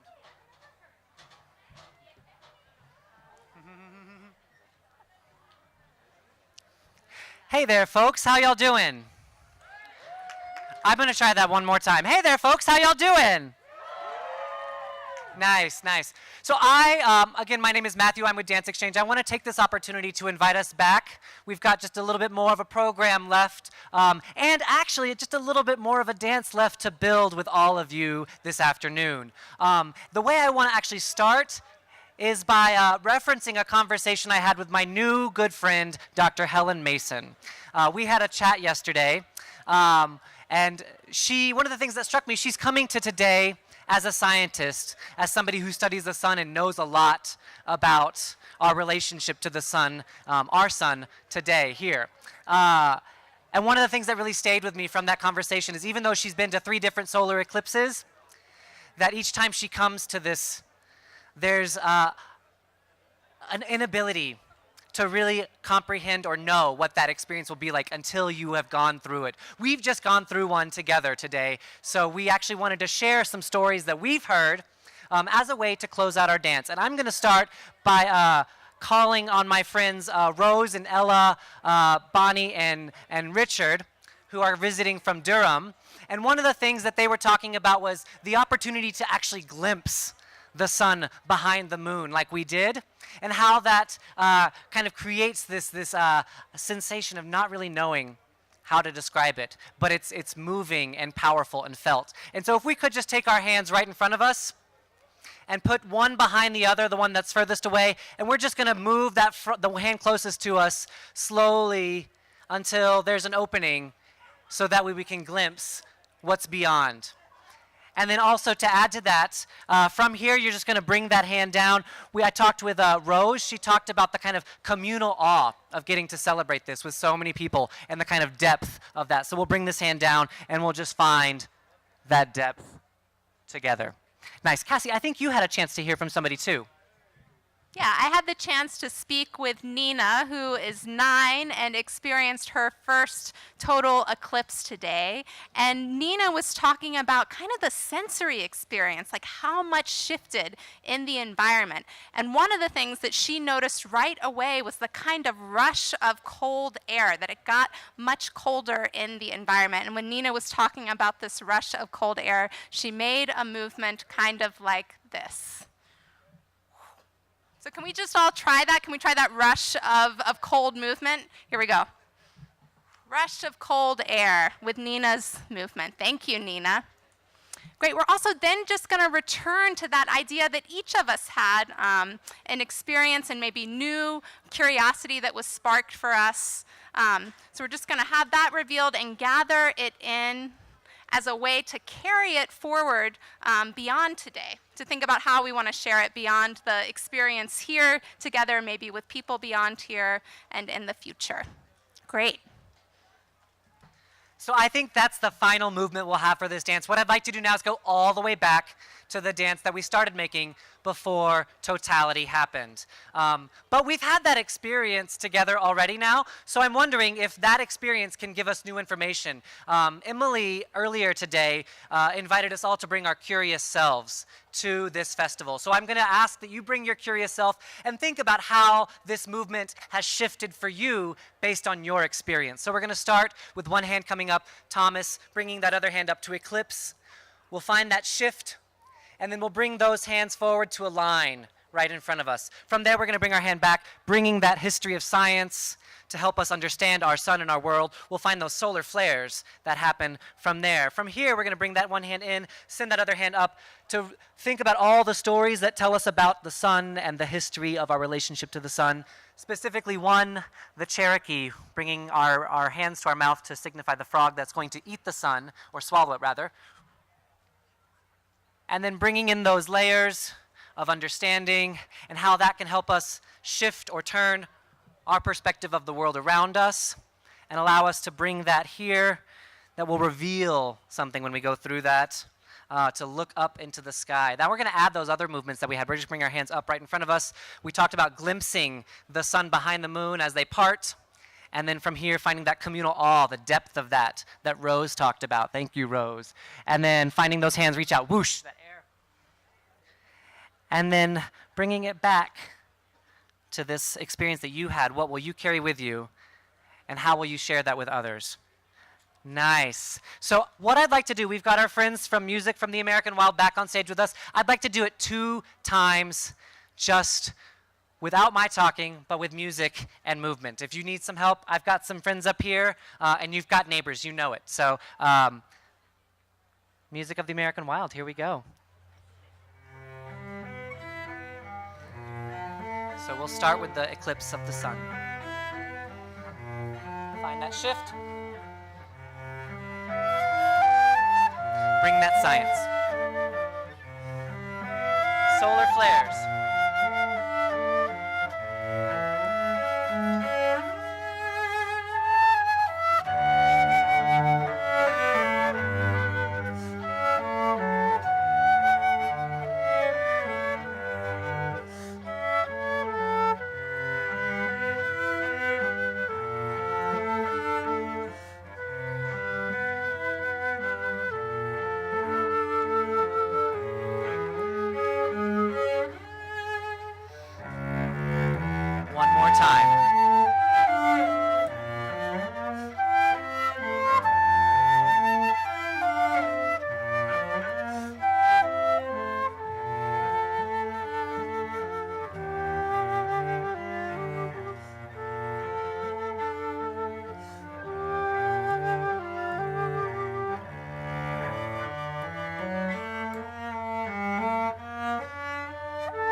Give yourselves a round of applause. And thank you, Music from the American Wild. Now we'd like to invite Emily to come back up on stage.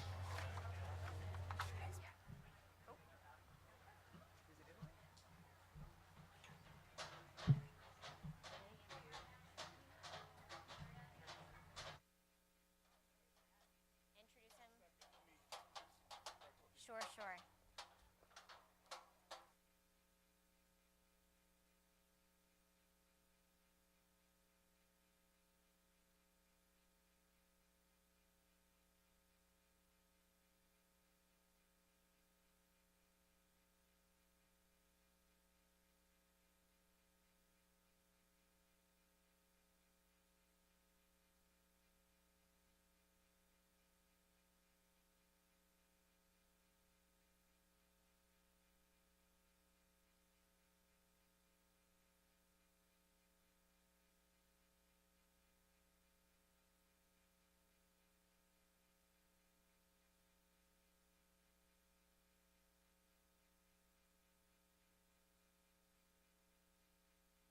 Sir.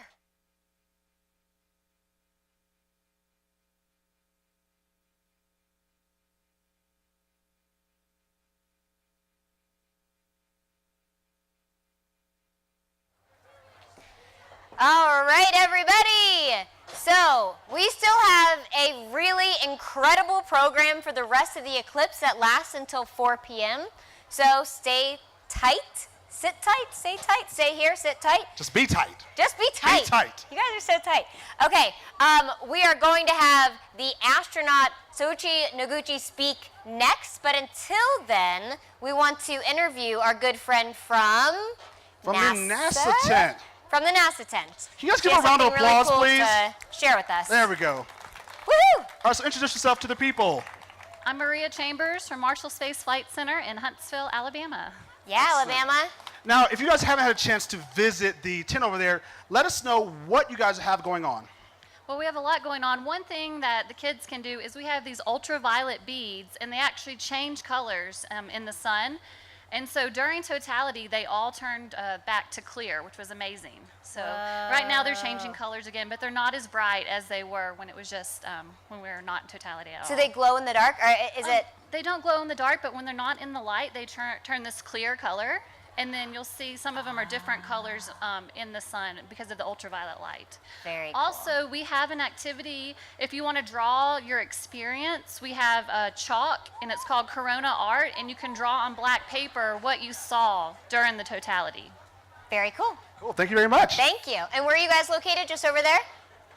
Just The NASA tent over there if you Yep, want to right make over some ultraviolet bead bracelets and necklaces. And it's free. And it is for free. $3.99. For free. $3.99. Did you guys enjoy the eclipse?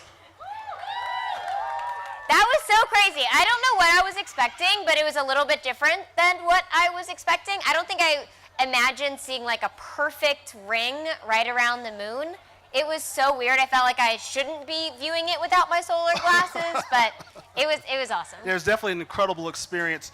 So guys, here's what we like to do. We like to do a giant video for our different Facebook pages. Yeah. So if you guys are here, can you guys come to the front for us? Come to the middle, come to the middle. Yeah. Come to the middle. If you want to be in a really cool In a cool selfie, video, it's going to be on the NASA 360 page.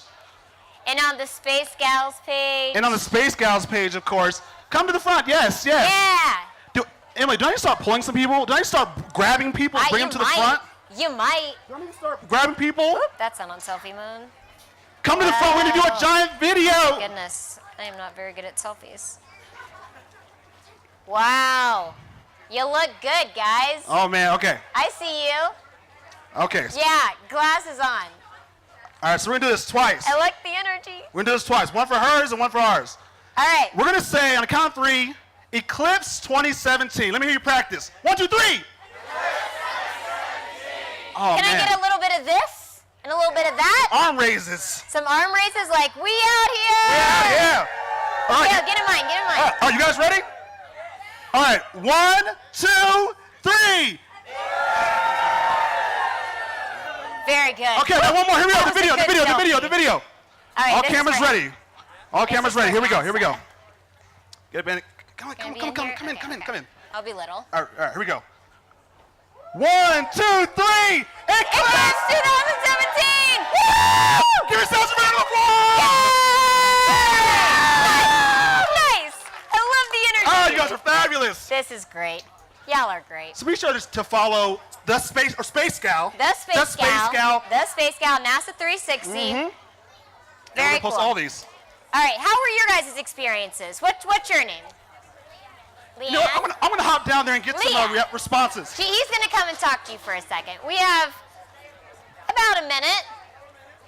Caleb's running. He's running towards you. Where are you guys coming from today? We're coming from Maggie Valley. Magny Valley? Okay, here we go. Ooh. All right. Are you brother and sister? Yes. Cool. I love your shirt. Look at her shirt. She's got a solar system shirt on. Where did you get that? Very cool. Did you make that? Oh, that's pretty cool. That's awesome. Other reactions. What's your reaction? What's your name? Xander. Hi, Xander. So what was your reaction, your feeling about the solar eclipse? Surprise. He was surprised. All right, I'm going to have to introduce our next very incredible guest. Very incredible. Which many of you have probably been waiting for all day. We have an astronaut with us today. I don't know if you guys know how cool that is. That is really, like, that's incredible. All right, so this is the most exciting part of the day, perhaps maybe second most exciting part of the day. I'm going to introduce Mr. Souichi Noguchi, who was born in Yokohama, Kanagawa in Japan. He received his master's degree in aeronautical engineering from the University of Tokyo. Afterward, he went to the industry for a handful of years where he was involved in aerodynamic design and performance testing of aircraft engines. In 1996, he was selected as an astronaut candidate in Japan. He completed 2 years of astronaut candidate training at NASA's Johnson Space Center in Houston, and then participated in basic training for Russian human spaceflight systems at the Gagarin Cosmonaut Training Center in Russia. Mr. Noguchi has logged 177 days, 3 hours, and 5 minutes in space, and over two spaceflight missions. His first mission to space was a daring one. He was the mission specialist on NASA's first return-to-flight mission, which was their first flight after the Columbia disaster. While in space, Mr. Noguchi accomplished many things, including multiple spacewalks. He also shared the view out of his window on Twitter all the way back in 2010, which was a little bit before Twitter was a huge deal, so he was really ahead of the curve. And he's also known as the first astronaut to make sushi in space. I'm sure we will be able to hear all about this and much more. Please welcome astronaut Soichi Noguchi.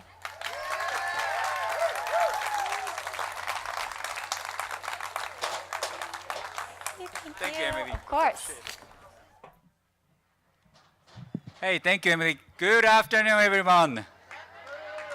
Hello, Great Smoky Mountains National Park. Did you guys enjoy the total eclipse? How was it? Awesome, awesome. Just like space travel, huh? And yeah, I'll be really excited to observe the total eclipse with you guys. You know, space travel is one thing, the total eclipse the other. And we are at the right place at the right time.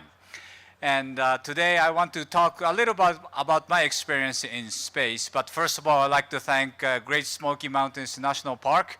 Earlier, I asked the superintendent, Mr. Cassius Cash, I would take care of the sun and moon, you take care of the clouds. And he did a very nice job, actually. Yeah, like I said, I was fortunate enough to make a 2 space flight. The first flight was back in 2005, second one was in 2009. And I will talk a little bit about the space flight. Now we have a lot of a young generation with us, and so hopefully you guys enjoy my slideshow, and someday you will experience by yourself. So maybe we can start rolling the slide. Okay, thank you. And click one more. My first space flight was American Space Shuttle, 2005. That was right after the Columbia disaster, which happened in 2003. NASA spent a lot of time renovating the shuttle program and making space shuttle safer and better. So my flight was right after Columbia, which happened 2005. And the summer of 2005 on the American Space Shuttle Discovery, that was 2 weeks flight. Me, along with the 6 American crew member, and we accomplished a lot of science objectives and technological objectives to make sure the space shuttle is safe to fly again. Click again. And my second flight, my second journey, which changed the spacecraft. This time it's a Russian small spacecraft capsule. It's called the Soyuz.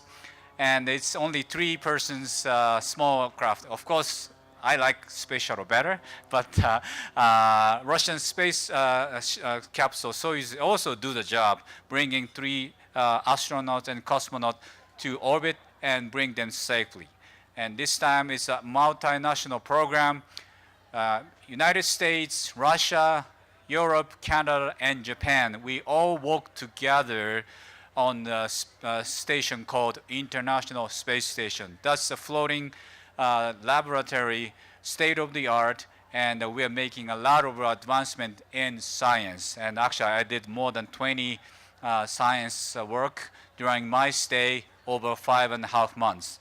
And total stay of my 2 flight was 177 days. You can click on that. Thank you. One more. And I want to show a very short video clip first from my space shuttle flight. That's 2 weeks flight condensed into 2 minutes, so a little bit fast. So here we go. So this is my crew. Commander was Eileen Collins. She was the first female shuttle commander. And July the 26th, 2005, Space Shuttle Discovery from the Florida Kennedy Space Center. And goes up. Destination is International Space Station. 8 minutes and 30 seconds, you'll be floating in 0G. And this is the space station at that time. We are slowly approaching to the station. This is a real speed. Docking mechanism. Good, thank you. And we dock to the International Space Station. That time there's 2 astronauts already living there. So I meet and greet our old friends. And right after docking, my first job was to do the spacewalk, get outside the space shuttle. And this is me outside wearing the space suit. And this is testing out the repair technique in case space shuttle was damaged during the ascent or for whatever reason, we have now the capability to fix the space shuttle so that we can come back home safely. And this is me on the top of the robotic arm. Again, we are demonstrating the repair technique. That's Earth behind me, and doing some show and tell to the Japanese kids. Origami, some needlework, and some toy rocket. Eating ramen, noodles. I like noodles all the time. And 2 weeks really happens fast, so now it's time to come home. And space shuttle just fly like an eagle, come back to the California this time. And just one happy smile. Thank you. And that's my first experience. Now I'm gonna switch gear. This time it's a 6-month stay. And I'm going up on the Russian Soyuz. And the space shuttle was a sunny Florida. This time it's a gloomy Russian winter. And the Baikonur, I like Russian spacecraft, but it looks really dark. So just like a total eclipse, by the way. Destination is the same, International Space Station, but it's much, much bigger after 5 years of construction. And like I said, this time it's 3 crew, 1 American, 1 Russian, 1 Japanese. So 3-person crew going up. This is the Russian Soyuz spacecraft. 3-person, it's dark, December, and it's raining. But the rocket still exciting to go up. Again, it's a 9 minutes power flight, and after that is everything starting to flow. And look at those Russian letters. We are trained to read and speak Russian, actually. So I can speak English, Japanese, Russian, and Texan. All right. So this is docking, and now this is the eve of the Christmas Eve. So I dress like a Christmas, the Santa Claus. Bring a lot of goodies to the space station crew. Most of them are just the potatoes and onions, but and now we're like a dress rehearsal for the Christmas message. The Santa is flying, we are flying. And the spacewalks again. So we do a lot of a spacewalk, get outside the spacecraft. And this is like a synchronized swimming, but we're doing the group photo. Spinning, hugging, just like every day. And the eating is fun. So he's demonstrating how to make a space tortilla, because he's Texan. And the water behavior, and we have a new crew coming up, because every 3 months we exchange the crew. So it's always 6-person crew, but every crew is made up of 3, so a 3 by 3. And sometimes we have a visitor. This time it was a space shuttle crew joining us. The space shuttle brings 7 crew members, and the space station have 6 crew members. So it's total is 13. So 13 crew members living together for 2 weeks. And robotic arms is another fun thing, because I'm Japanese. I like anime and robots, so I like those robotic arm work. And again, that's a group photo. My crew member from a Russian female, she's tumbling, showing off. And we do a lot of science. We work with Marshall Space Flight Center a lot. Sometimes we play, that's a baseball, that's a World Cup. And I also do the soccer. And I lost the score, actually, so she won. And exercise is very important, because otherwise you lose muscle and bones. So every day, 2.5 hours of exercise. And we're gonna have another crew arriving to help us assemble the space station, making more convenient, and a lot of new equipment on board. And this is me showing some plant experiment. And so my crew member TJ is also showing his plant experiment. And we have a nice window of the Earth, taking pictures. This is like Greece and Mediterranean Sea. It's gorgeous. And this is east coast of America. Aurora, sunset, they're all beautiful.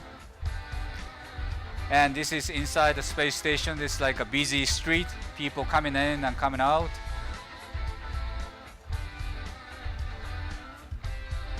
And 6 months stay. And this is the last day of my stay on the space station. We're moving through the space station. This is United States, go through the narrow tunnel. At the end of the tunnel, we're in Russia. And notice is how crowded, how clumsy they are. But this is, the looks different. They have their own way of doing business, and we are always good friends. So we are talking to each other to make sure we can create the one crew in the one space station. Time now to leave the space station, and this is the real time. And the capsule coming down. 3, 2, 1, touchdown. And again, the Soyuz is really reliable capsule, and looks really hard landing. But inside we are okay, and we can show how the capsule looked like after the re-entry hit. It's all charred up, the black, but inside the 3 crew members are safe. So now we're gonna open up the hatch. My crew member TJ, and our commander was the Russian Oleg Karov, and on the far left comes me with a good handshake, smiling. So this is 15 nations working together. Thank you so much.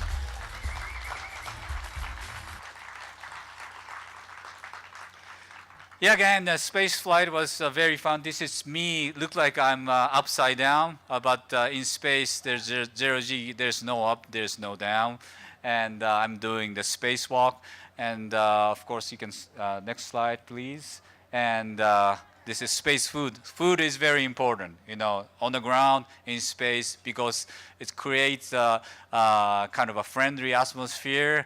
My favorite food is, of course, it's ramen, Japanese noodle, and also like the sushi in space. I was the very first person to eat sushi in space, actually.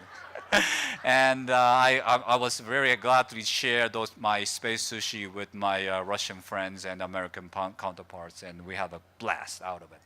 You can next slide. And exercise again, very important. Your body, human body is amazing. It adapts to the new environment very quickly, which means if you go to space, your body thinks, hey, I don't have to withstand a heavy weight. My head, my skull is very heavy, so my bones getting really sparse, weaker. So every day, every astronaut spends 2.5 hours doing a resistive exercise. Used to be just a rubber band. Now we have advanced technology using the air pressure to make sure we have a proper resistive measure. Of course, we always talk to the ground trainer to make sure we have a proper training. Next slide. Thank you. Again, sport is my favorite. I like baseball and soccer, and both of the sports we can do it in space. It's, of course, a little bit of different rule, because if you hit every ball will be a home run. So we have to change the rule a little bit. Next slide. And important thing is the space station is, it's international cooperation. America is a great country. You have a space shuttle, you have Apollo, you have a space shuttle, all the greatest space program. So does Russia. And we, like Japanese, we are learning from you guys, and now we are spreading our knowledge across the rest of the world. And we are now helping the other Asian countries to come up to work on the space industries to make sure not just the United States, not just Russia, not just Europe, but all the countries, including the small countries, the kids now have a dream. They can go up to space and work with us in the future. Time now? Okay, thank you. So I'm going to wrap up. And again, I would like to thank all of you to share this wonderful experience with me. Thanks for the Great Smoky Mountain National Park, and thanks for NASA. And please look up in the sky to remember there's 6 crew members right now. I'm pretty sure they are also excited to take a lot of photos. But please remember 6 crew members on the International Space Station, that they are working very hard to make our lives better for the future. Thank you very much.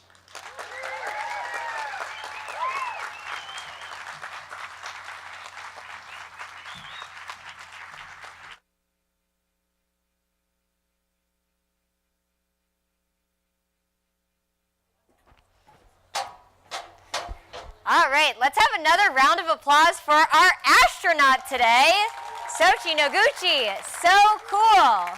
That's incredible. So I wanted to touch on, during the eclipse, did you guys look up at the night sky? Did you guys see any stars? All right, did anyone see the one over here? What was the one over here? Venus. Did anyone see the maybe a little bit fainter one right over here? Does anyone know what that one would be? What did you say? No, not Mercury. Not Mars. Jupiter! Good job. So there was Venus over here and Jupiter over there. I don't know that from memory. I had to use my Sky Guide app. I don't have any stake in that app. I just think it's a really cool app that helps me find planets when I need to find them. So next up, I'm going to introduce our next speaker, Douglas Morton. Dr. Douglas Morton is a physical scientist at NASA's Goddard Space Flight Center and an adjunct assistant professor at the University of Maryland, College Park. There, he studies, I love the Maryland fans here. There, he studies the changes in land use of tropical forests, things like deforestation, forest degradation, or times when agricultural land replaces a tropical forest. He's also part of a team of scientists that uses satellite data to better understand how fires spread across land, greenhouse gas emissions from fires, and changes in the savanna and tropical forest ecosystems following fire events, something that's very relevant to the location that we are in today.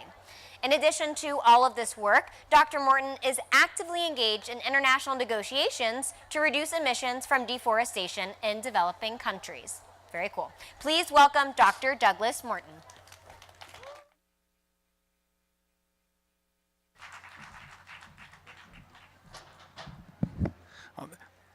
Thank you very much, Emily, and thank you all for being a part of this fantastic event. Being here from NASA, I get a chance to represent not just me, but the entire family of people that are responsible for maintaining that safe environment, that International Space Station you heard from Soichi Noguchi, building and designing and dreaming. And so I guess what I'd like to start off with is a little bit of something we heard from the dance exchange, which is that there's nothing like a little bit of darkness to shed some light on our place. And I want to think about that as one star. I want to think about that as one moon and then one planet. And at NASA, we're on it. We're looking at that star, we're looking at that moon, and we're looking at that Earth in ways that really make for such a fabulous and creative way for you to exercise your curiosity. So if you still have the chills from the total solar eclipse that I do, that was really an unbelievable experience. If you still have those same chills, there's a way to channel those chills into a lifelong learning about science, a lifelong learning about our planet. And I'd like to share just a little bit of that with you today, about NASA's role in better understanding the planet that we're on, and also the way that this amazing total solar eclipse today fits within our broader picture of science activities. So here's a view from the limb. This is what you would see if you were flying at 17,500 miles an hour on the International Space Station. You would see our planet. You would see that very thin, fragile atmosphere. And I think that has to be one of the most amazing sights when you look back at Earth from space, is to realize that our fragile home is the only place that we've found life in the universe so far. But that's not all we're doing. At NASA, we have more than 20 satellites that are orbiting the Earth, and every one of them is collecting information that helps us put together the whole picture, the whole puzzle of how our Earth works as a system. And so as a scientist, it's my job to use every one of those satellites, the ones that are measuring rainfall, the ones that are measuring the temperature of the earth, the ones that are measuring the changes in seasons as the vegetation turns from this beautiful green that we've had as our backdrop today to those crimson and yellow colors through fall. The measurements that we're taking that allow us to weigh water from space. I'm not kidding, we're weighing water from space, and that helps us understand the way in which droughts and floods, the way we use water for agriculture is changing our planet. And so part of our mission is, as well, is to have this long view. And I talked about the space station and I talked about some of those satellites. We have one incredible new satellite called Discover, which couldn't be more aptly named, that sits 1 million miles from Earth. And it always has a chance to look at the full disk of the Earth. And it's allowed us to have those pictures, not unlike the pictures that you see from a weather satellite that gives you a view of half of the Earth. We get a chance to look at the full disk every 30 minutes. And that view has really revolutionized the way that we understand not only our position where the moon and the sun are critical to our understanding of Earth science, but obviously our position there allows us as well to stare at the sun. So some of the images that you'll see on NASA's web pages after today come from the Discover satellite. Some of them will come from the Solar Dynamics Observatory, which is the instrument that Dr. Helen Mason talked about, which is always staring at the sun. But if you were on the Discover satellite, and you were looking back at Earth today, this is what you would see. You would see the sun shining on what we call the dark side of the moon. But the dark side of the moon is not always dark. We just don't get to see it from Earth. And so this is what the Earth and the moon look like from 1 million miles away, in a position between the Earth and the sun that's in a steady orbit, which always gives us a view of the sunlit side of the Earth. And this is a really special phenomenon. Today we watched the moon block the sun, but most often at NASA we're interested in studying how other planets that orbit other stars make what this moon is doing, in our case here, across the Earth, and that's having a transit. And with that transit, we're able to stare at distant stars, and we look for that moon or that planet to pass in front of that star, and the little dip in starlight that we enjoyed today as that total solar eclipse tells us something about that planet. It tells it its composition, it tells us whether it has an atmosphere, and it helps us search for life on other planets. So this is a really important way in which NASA scientists use transit, not unlike the eclipse we saw today, to better understand our position in our solar system and in the world, but also is to look for life on other planets, which I think is pretty darn cool. You don't have to look far, though, to find life here in this park. And this living laboratory, this backdrop today for our total solar eclipse, is full of an incredible biodiversity, from the valley bottom in those streams where you've got trout and snakes and all kinds of other water bugs we saw, all the way up to the tops of the mountains that gives you a view of forests, not just here in North Carolina and Tennessee, but the kinds of forests you find across the entire eastern part of the United States. And so part of my job at NASA is to understand those ecosystems. And part of the partnership that we have with the Forest Service is to make sure that our science and our management objectives work hand in hand. And so NASA satellite data feed into the way in which we map the boundaries of our parks. They feed into the way that we understand the changes in those parks. And they also feed into the way we understand our changing planet. One of the things that's so remarkable about our planet, of course, is we're headed for 7 billion people. And as this animation shows you, which is just one day with every plane flight across the world, we live on a planet which is highly managed. And yet, of course, we're here in this park today to recognize the beauty of nature and the essential elements of keeping those wild places wild. And so I find this kind of an event just a fascinating chance to revisit the idea that you can look across the skies, you can look across our landscapes, and you can see areas where humans have taken the opportunity to convert natural ecosystems into areas for food production in our cities and our human society. You can also see, though, the global extent of human activity. So part of my job as a NASA scientist is not just to study natural ecosystems. Part of my job is to understand the human imprint on those natural ecosystems and the way that our planet is changing. And so what I do in the partnership with a number of my other scientists is to take the time to connect how our satellite data tells us about our cities, it tells us about our changes in agriculture, it tells us about the way in which our management decisions in and around beautiful parks like this make such a difference in terms of the way we can protect and preserve those natural ecosystems. The other thing about this, of course, is that we're part of a changing planet. And as we look across, one of the other things I get to do, I should say, is I get to go back in time, which is not something that everyone gets to do in their day-to-day jobs. But the first satellites that we launched that allow us to do work and studying natural ecosystems were in 1972. So that was actually even before I was born. But I get to go back before I was born. I get to go back and I get to walk through time and those changes. And there's nothing quite like it. So today we had an opportunity to experience that narrow window of time that we've captured in our memories and we've captured with our cameras. And it's just those same kinds of pictures and images that I get a chance to study then as we go back. If you want to go back with me to the 90s, to the 80s, to the 70s, we learn a lot about our planet. And we learn about how it's changing. And so what these two maps show you actually is a distribution of where fires occur all across the globe. And then the bottom map shows you how those fires have changed. And all those areas that are blue have less fire today than they did only 20 years ago. And those areas are distributed across the vast savannas of Africa. They're distributed across the high plains in Eurasia. They're parts of in the outback in Australia. And these are landscapes that are changing in ways that directly reflect our human activity. People are using less fire, which is great for humans. And it has some trade-offs in terms of what those savannas need in terms of burning for the natural ecosystems. And so what I want to leave you with in that idea, though, is the idea that as a part of the science team at NASA, my job is to take the satellite images and to better understand our changing planet. And I want to do that today. And I want to look at how fires and other disasters are changing our planet today. And I want to compare that to how things have changed over time. And then I'm going to work with all of my science colleagues to help us put together this whole puzzle of the Earth as a system. And what this animation shows you are those fires in red and the smoke leaving those fires in green. It shows you dust blowing off the Sahara in brown, and it shows you sea salt in blue and sulfate aerosols in white. And this is the mixture that makes up the atmosphere that we breathe.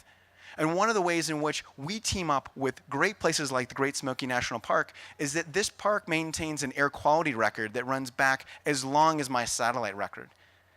And you know what it shows? It shows the exact same thing. So it shows how changes in the way we manage our ecosystems and manage our societies and produce our power have made our air cleaner today than it was 30 years ago. And we can see that through the time series of satellites. And we know that's happening because there's been an air quality monitoring station on the top of Clingmans Dome for 40 years.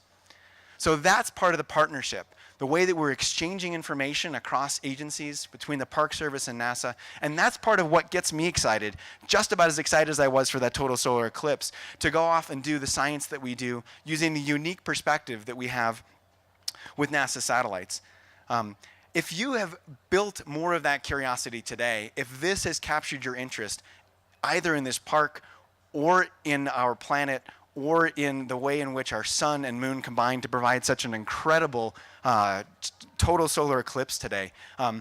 This is where it starts, and I encourage you to follow up. I encourage you to go to the eclipse2017.nasa.gov website. I encourage you to go to the other NASA resources to follow up on how our planet and your place on it puts you in a unique place to do science. Whether you'd like to do that as a citizen scientist or you're an aspiring scientist sitting with eclipse glasses on today, looking to become the next Soichi Noguchi, the next Doug Morton, or the next park ranger that you see around you, being a part of protecting and preserving and studying this amazing planet.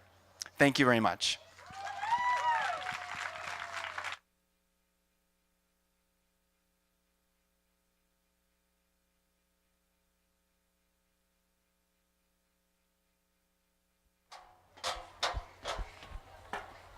Alrighty, we have just a couple more speakers for you guys today, but piggybacking on what he was talking about the benefits of space technology, about space-based technology and satellites, I'm going to pitch another company that I'm really pumped about. So this is a crazy statistic. Less than half of the world has access to the internet. I find this ridiculous, right? I had no idea when I learned this fact. Less than half of the world has access to this tool that can be used to educate and share ideas and build businesses. It can be used in areas where there's not proper health care to provide healthcare information online. It can provide educational resources online. Half of the world doesn't have this research. But we are on the brink of that all changing thanks to satellite technology. There's a company called OneWeb that's looking to launch over 700 satellites in orbit around the Earth and create this beautiful constellation of satellites around the Earth and beam the internet from space, mostly particularly to developing countries that don't have internet today. So they can use this educational resource to really transform the world. And that's possible today because technologies like satellites have gotten smaller and cheaper, just like computers have over the years. They've gotten smaller and they've gotten cheaper, which makes them a little bit cheaper and easier to launch into space. So there's a lot of really cool stuff that's happening right now that makes NASA so relevant now more than ever. Next, I would like to introduce Dwayne Barton. We are going to hear from a California-based artist. Dwayne Barton is a sculptor and a poet who combines his creative practice with community activism. As a visual and performing artist, Barton is involved in justice issues, both through his art and his community involvement. His mixed media found art installations have been featured at Duke University and the Smithsonian's Institute Museum of African American History and Culture. Mr. Barton has been involved in community revitalization, restoration, and youth development for over 20 years. He is a native of Asheville, North Carolina, and he's the co-founder of Green Opportunities, a job training program designed to prepare Asheville area youth and adults for green-collar careers. Mr. Barton is also the author of 2 books of poetry, Urban Nightmare, Silent Screams, and Return to Burton Street. Please welcome Mr. Dwayne Barton. Thank you. Nice. Title: Our First Eclipse Together. If the sun and the moon can align and connect, then cast a shadow down on the earth, on us. What about us? In unity we trust. In the barbed wire, column, high fence world of fear and hate. Why we don't communicate, and why we don't maintenance and cherish the connections we make.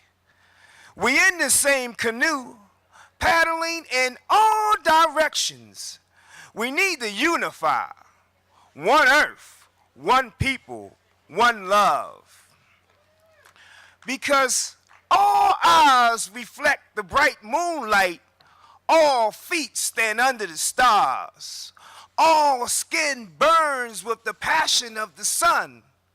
We all have prayed for peace, we all have tried to mirror love. But if we can just come together, but not in slow motion, build up and repair the love of communication, and trust that God will be the security. Through it all, obstacles, setbacks. In the barbed wire, column, high fence world of fear and hate. But if the sun and the moon can align and connect, then cast a shadow down on the earth. In unity we trust. Justice for all. Surrender fears, but sedation of fears are only temporary. Green, brown, and blue eyes, stereotypes, foreign language, skin color, accent, a God of several names and methods of worship, a bloody past, misunderstandings, disappointments. Why hold hate? Forgive.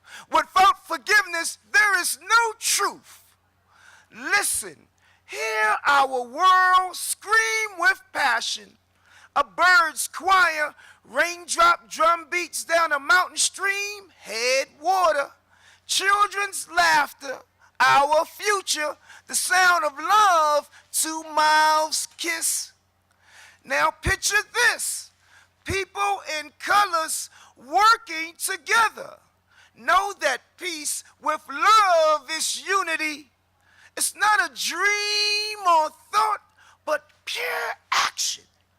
So give up pride, saying I'm better.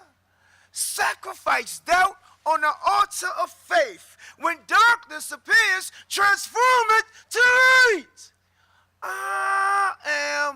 We are love through peace and unity.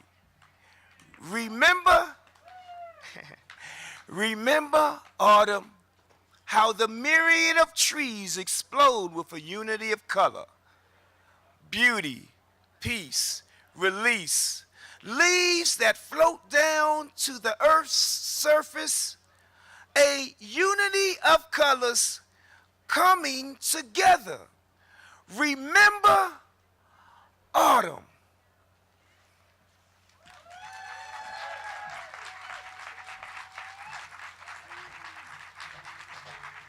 Good job. That was awesome.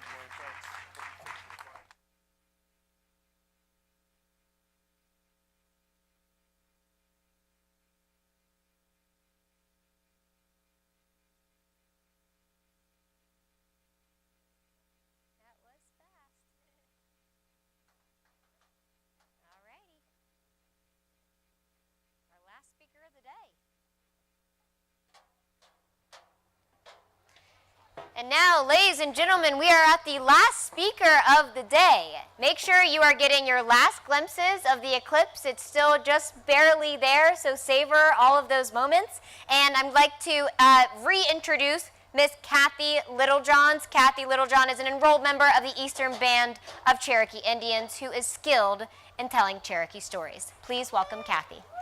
Thank you. North Carolina Thomas Clingman was pretty well known for his insistence that this mountain was the tallest one in the range of the Great Smoky Mountains. And when surveyor Guyot measured this mountain, he found that Senator Clingman was right. And they named it Clingmans Dome. I was thinking about that name, Clingman, and I wondered how old it was. So I looked it up. There are more Clingmans that live in Great Britain than any country in the world. So I thought that probably is where Senator Clingman's ancestors came from. So I thought, well, how old is Great Britain? So I looked that up. Great Britain started forming in 309 AD after the Romans left. And I thought, that's amazing. That's over 700 years old. So there may be a chance that the name Clingman is 700 years old. But I know a name that's even older. The name for this mountain is Kauai. Can everyone say Kauai? It almost sounds like Hawaii. Kauai is the Cherokee name that is 11,000 years old or older. How do I know that? Archaeologists have found proof that Cherokee people have been in this area for 11,000 years. We say that we have been here forever and always. So I think that in all respect to Senator Clingman and Surveyor Guyot, that Kauai is older than Clingman. And if they were here today, I would say that, Senator, you were right on. It is the highest mountain. And Surveyor Guyot, why didn't you just ask us? We could have saved you a lot of trouble.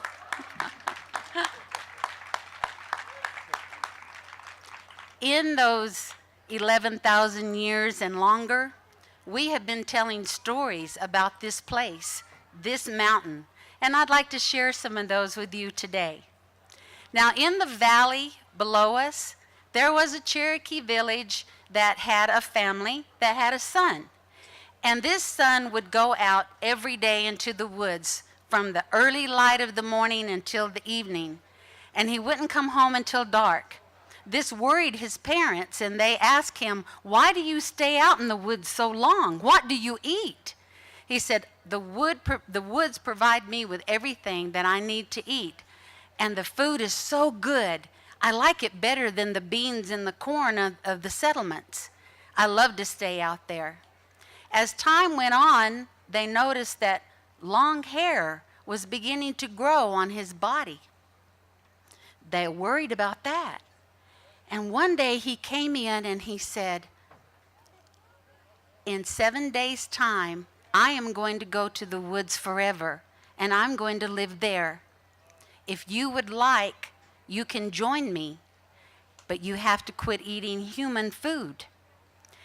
And they thought about that and they said, "Please don't go. Just stay with us." He said, "No, here we get hungry. We starve sometimes, but in the woods, it's wonderful, and I think we can find plenty to eat." So this family decided to join their son, and they began to fast.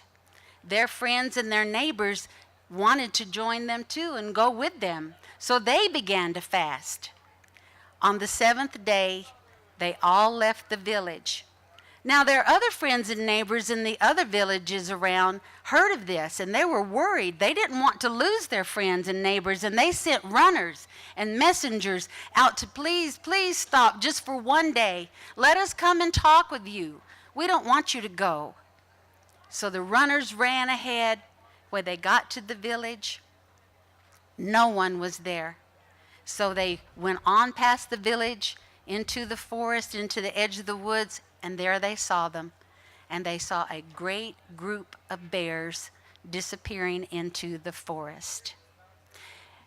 Now, those bears came here. There is a townhouse under this mountain. They elected a chief. It is the White Bear. And there are 3 other townhouses nearby. From time to time, the animals have a great council here in this mountain. And they dance together in the fall before it's time to go to sleep. Also, there is a very special place up here. A long time ago, animals could talk to one another, and a young man came to this mountain. He rested and fell asleep. When he woke, he was shocked to see that there was a gigantic white bear at his feet.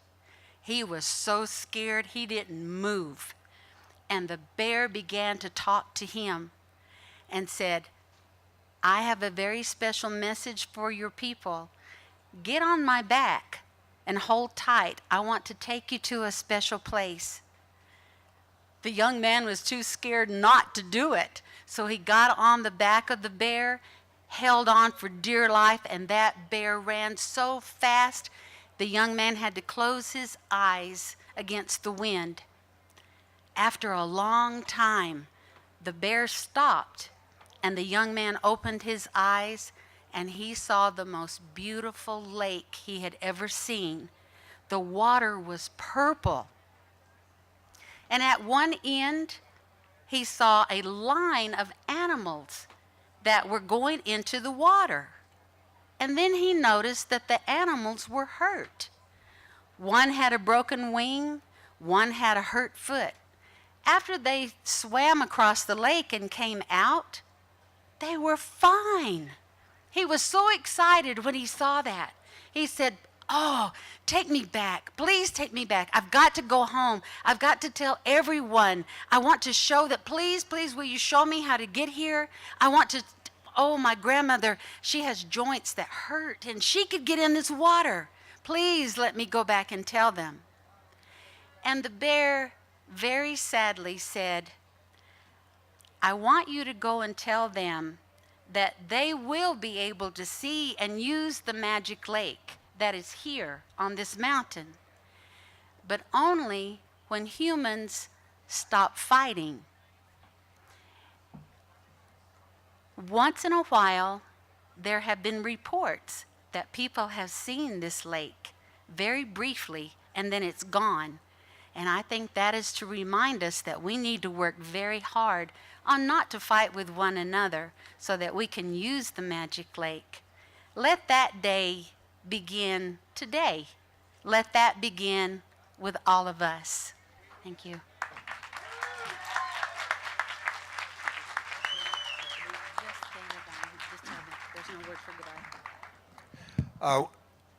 We are glad you invited us here today for this occasion.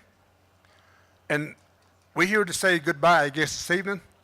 And there is no word in our language, the Cherokee language, to goodbye. We always say in my language, "Dad da go home you." "Dad da go home you." All of us now. "Dad da go home you." "Dad da go home you." "Dad da go home you." We will see you later. We will see you again. No word for goodbye in the Cherokee language. Thank you. Ski.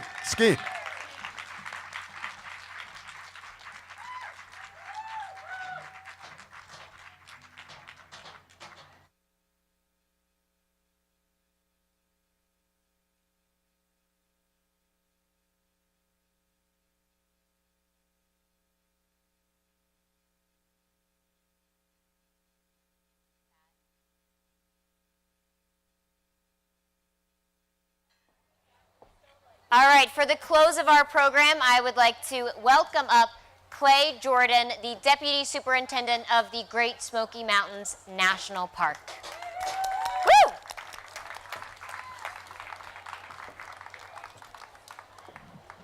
Good afternoon, everybody. We, at 4 o'clock, that's just a few minutes away, this total solar eclipse event will officially be over with that last contact with the sun and the moon. Just a little bit left. So what do you think? We Pretty have awesome. a good event today? Woohoo!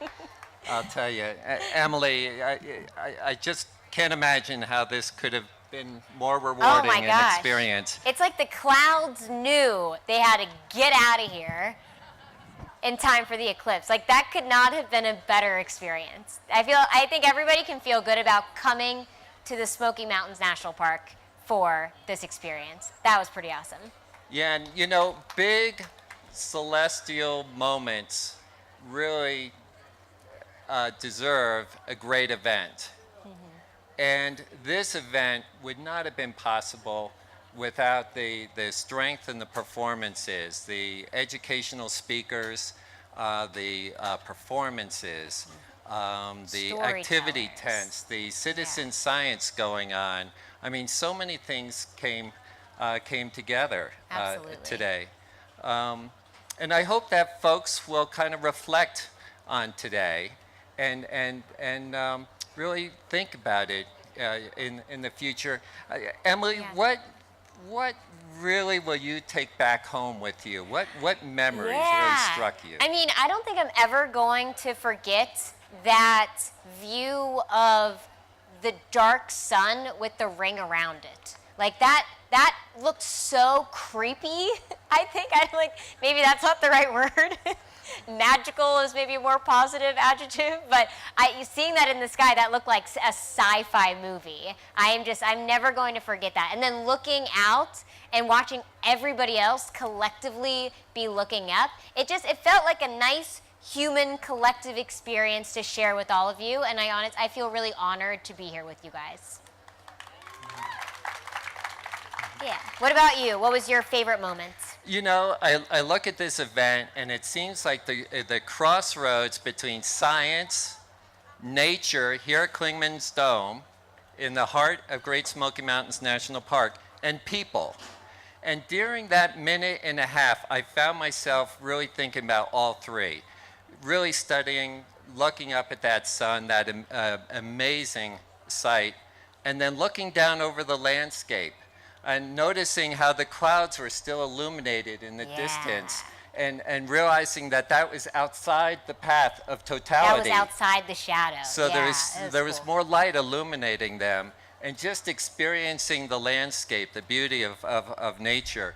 And then I found myself just as fascinated looking around at all of us, at each other, and the same interactions with those things. And that was such a powerful moment.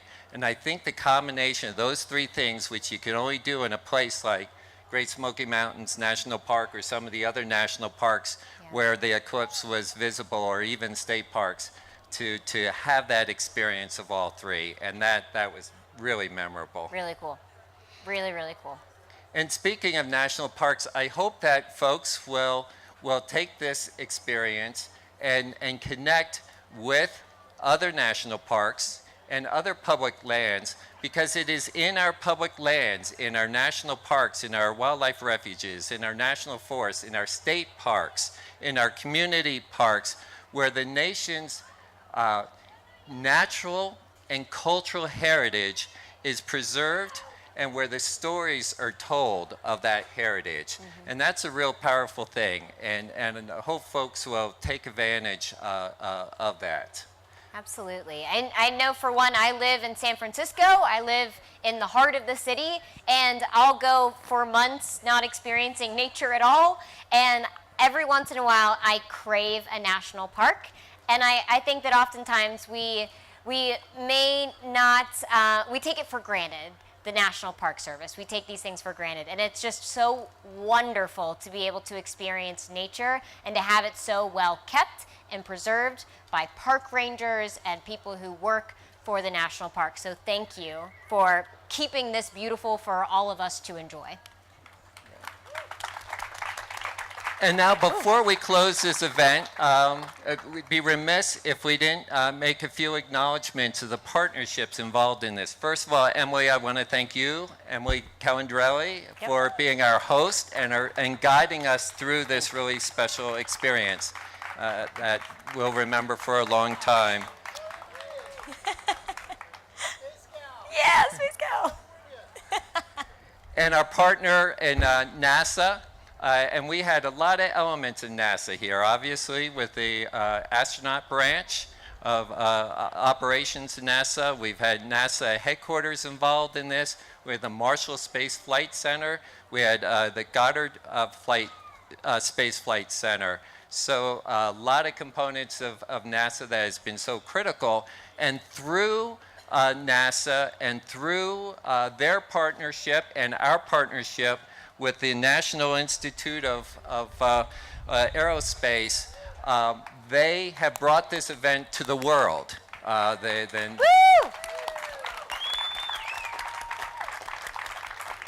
Thanks to the NIA's NASA 360, this event, it will be available archived, and it is being live streamed across the planet through the internet and through the NASA TV channels. So we're very indebted with them as a partner. The National Council for the Traditional Arts that helped us with some of the storytelling, and Tom Lee, and they've been a terrific partner, and to take it beyond just strictly science. Then we have a couple of very important partners, more local. Southwestern Community College has been a great partner through all of this. Could not have done it without them. And then we have a couple of park partners that we work with very closely every day. One is the Great Smoky Mountains Association, and they staff our bookstores. And they, through the sales, they provide a lot of support to the park, which is really, really critical. And then our philanthropic partner, the Friends of Great Smoky Mountains National Park. Great organization, a great partner, and we're so grateful that they could be with us. And then finally, I want to point out a real special acknowledgement and thanks. our partners in the Eastern Band of the Cherokee Indians, as represented by Chief Sneed and the Little Johns and the terrific storytellers. This is such an important site. It's sacred to the Cherokee people, as we heard about, and I think their physical presence and their symbolic presence has really been a gift to us that has just added another dimension to this whole event, and for that we're grateful. And so finally, I'll thank everybody, whether you're joining us online, on NASA TV, or here in person. Thanks so much for joining us for this, for creating memories with us that will last, I'm sure, the rest of our lifetimes. Absolutely. So for that, thank you. Woohoo! Everyone, another round of applause for Clay Jordan. Just through speaking with him for the last couple of days, he has been excited about this day for over a year. He has been losing sleep over this day for over a year. So thank you to Clay and all of the other team, the entire team that has made this happen. Yeah, a huge effort from so many folks. Thanks, Emily. Absolutely. And with that, I'm going to kick it back to you to the official closeout, and with a little music, I believe. Yes, we are going to welcome back the famous flea-bitten dogs. Yeah. Woo! Get them, boys.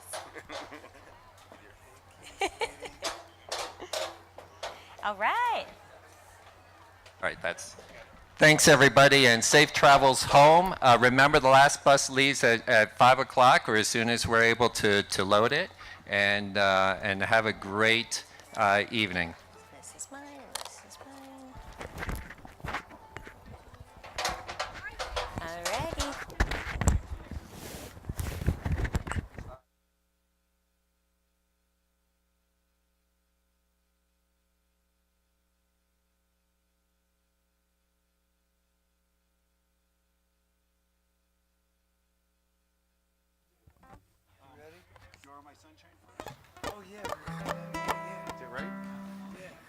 Well, thanks for sticking around and sharing this experience with everybody that was here. It's kind of like a family at this point, it seems like.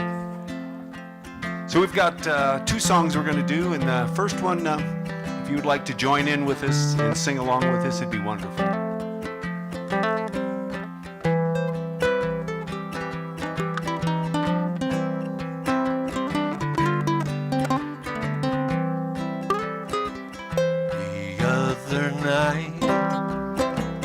As I lay sleeping, I dreamed I held you in my arms. When I awoke, dear, I was mistaken. Please don't take my sunshine away. You are my sunshine, my only sunshine. You make me happy when skies are gray. You'll never know, dear, how much I love you. Please don't take my sunshine away.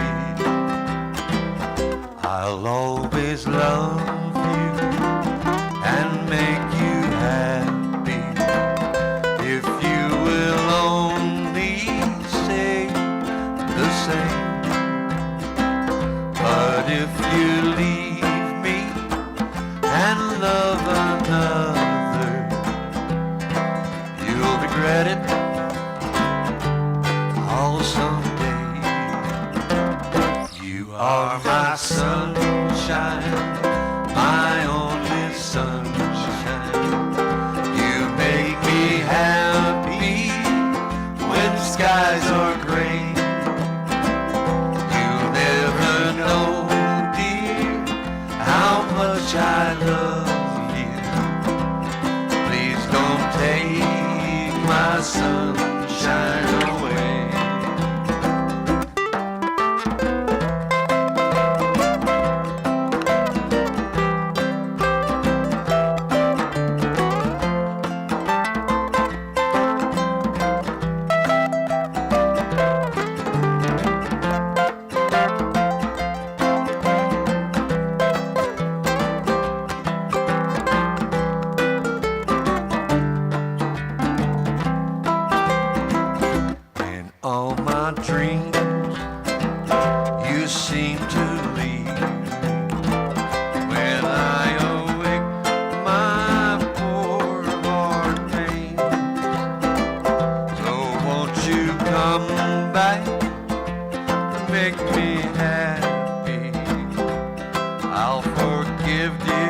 I'll take all the blame.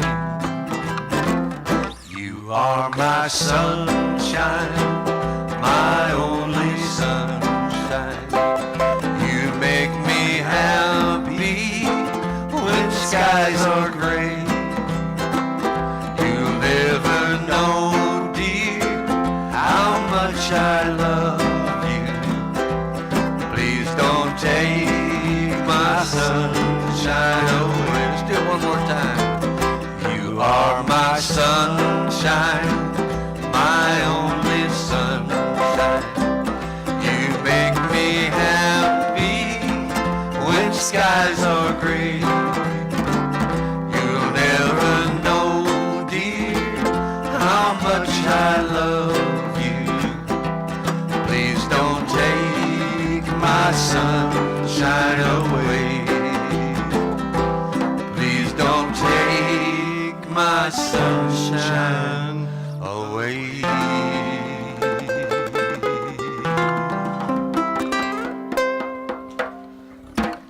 All right. Had to do one sun song. Thank you. We've got one more song we're going to do, and we're going to dedicate it to Emily for being our most gracious MC tonight. She's our favorite kitty, so.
Guys, hope you had an incredible time here at Smoky Mountains for National Institute's coverage of Eclipse 2017. Now I have with me the space gal, Emily Calandrelli. How are you doing? I am doing great. We just had the most perfect eclipse experience. Like, I could not have hoped for anything better. It was amazing. I know, it was so cool because, like, just being around, first of all, I got goosebumps. I was just, it was. I saw people crying. Like, it was an emotional experience for a lot of people. It was really, really unique. Nobody's, most people here had never seen anything like this before. So it was just like an out-of-body experience. Yeah, definitely agree. And we were talking earlier about it, and it comes out where we are in the Smoky Mountains was actually 100 years prior to before we landed on the moon. That was the last time they had a total solar eclipse. Yeah, which is like very, very historic, double historic. Double historic, double history here in the Smoky Mountains. So it's definitely been just an incredible day, incredible 2 days, rather, covering this event. So also make sure you follow Emily, the Space Gal, on all the social media platforms. Of course, Instagram, Facebook, Twitter. All those things. All those really cool things. And of course, on National 360, we have tons of great content for you to go back and to watch after our live broadcast. So we'll see you guys online. Thanks for watching us here at Eclipse 2017. This is National 360, and we're out. Woo!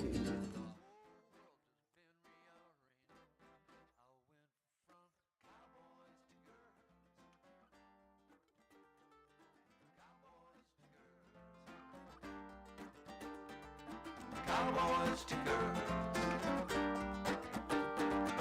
Cowboys to girls.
Thank you all so very much.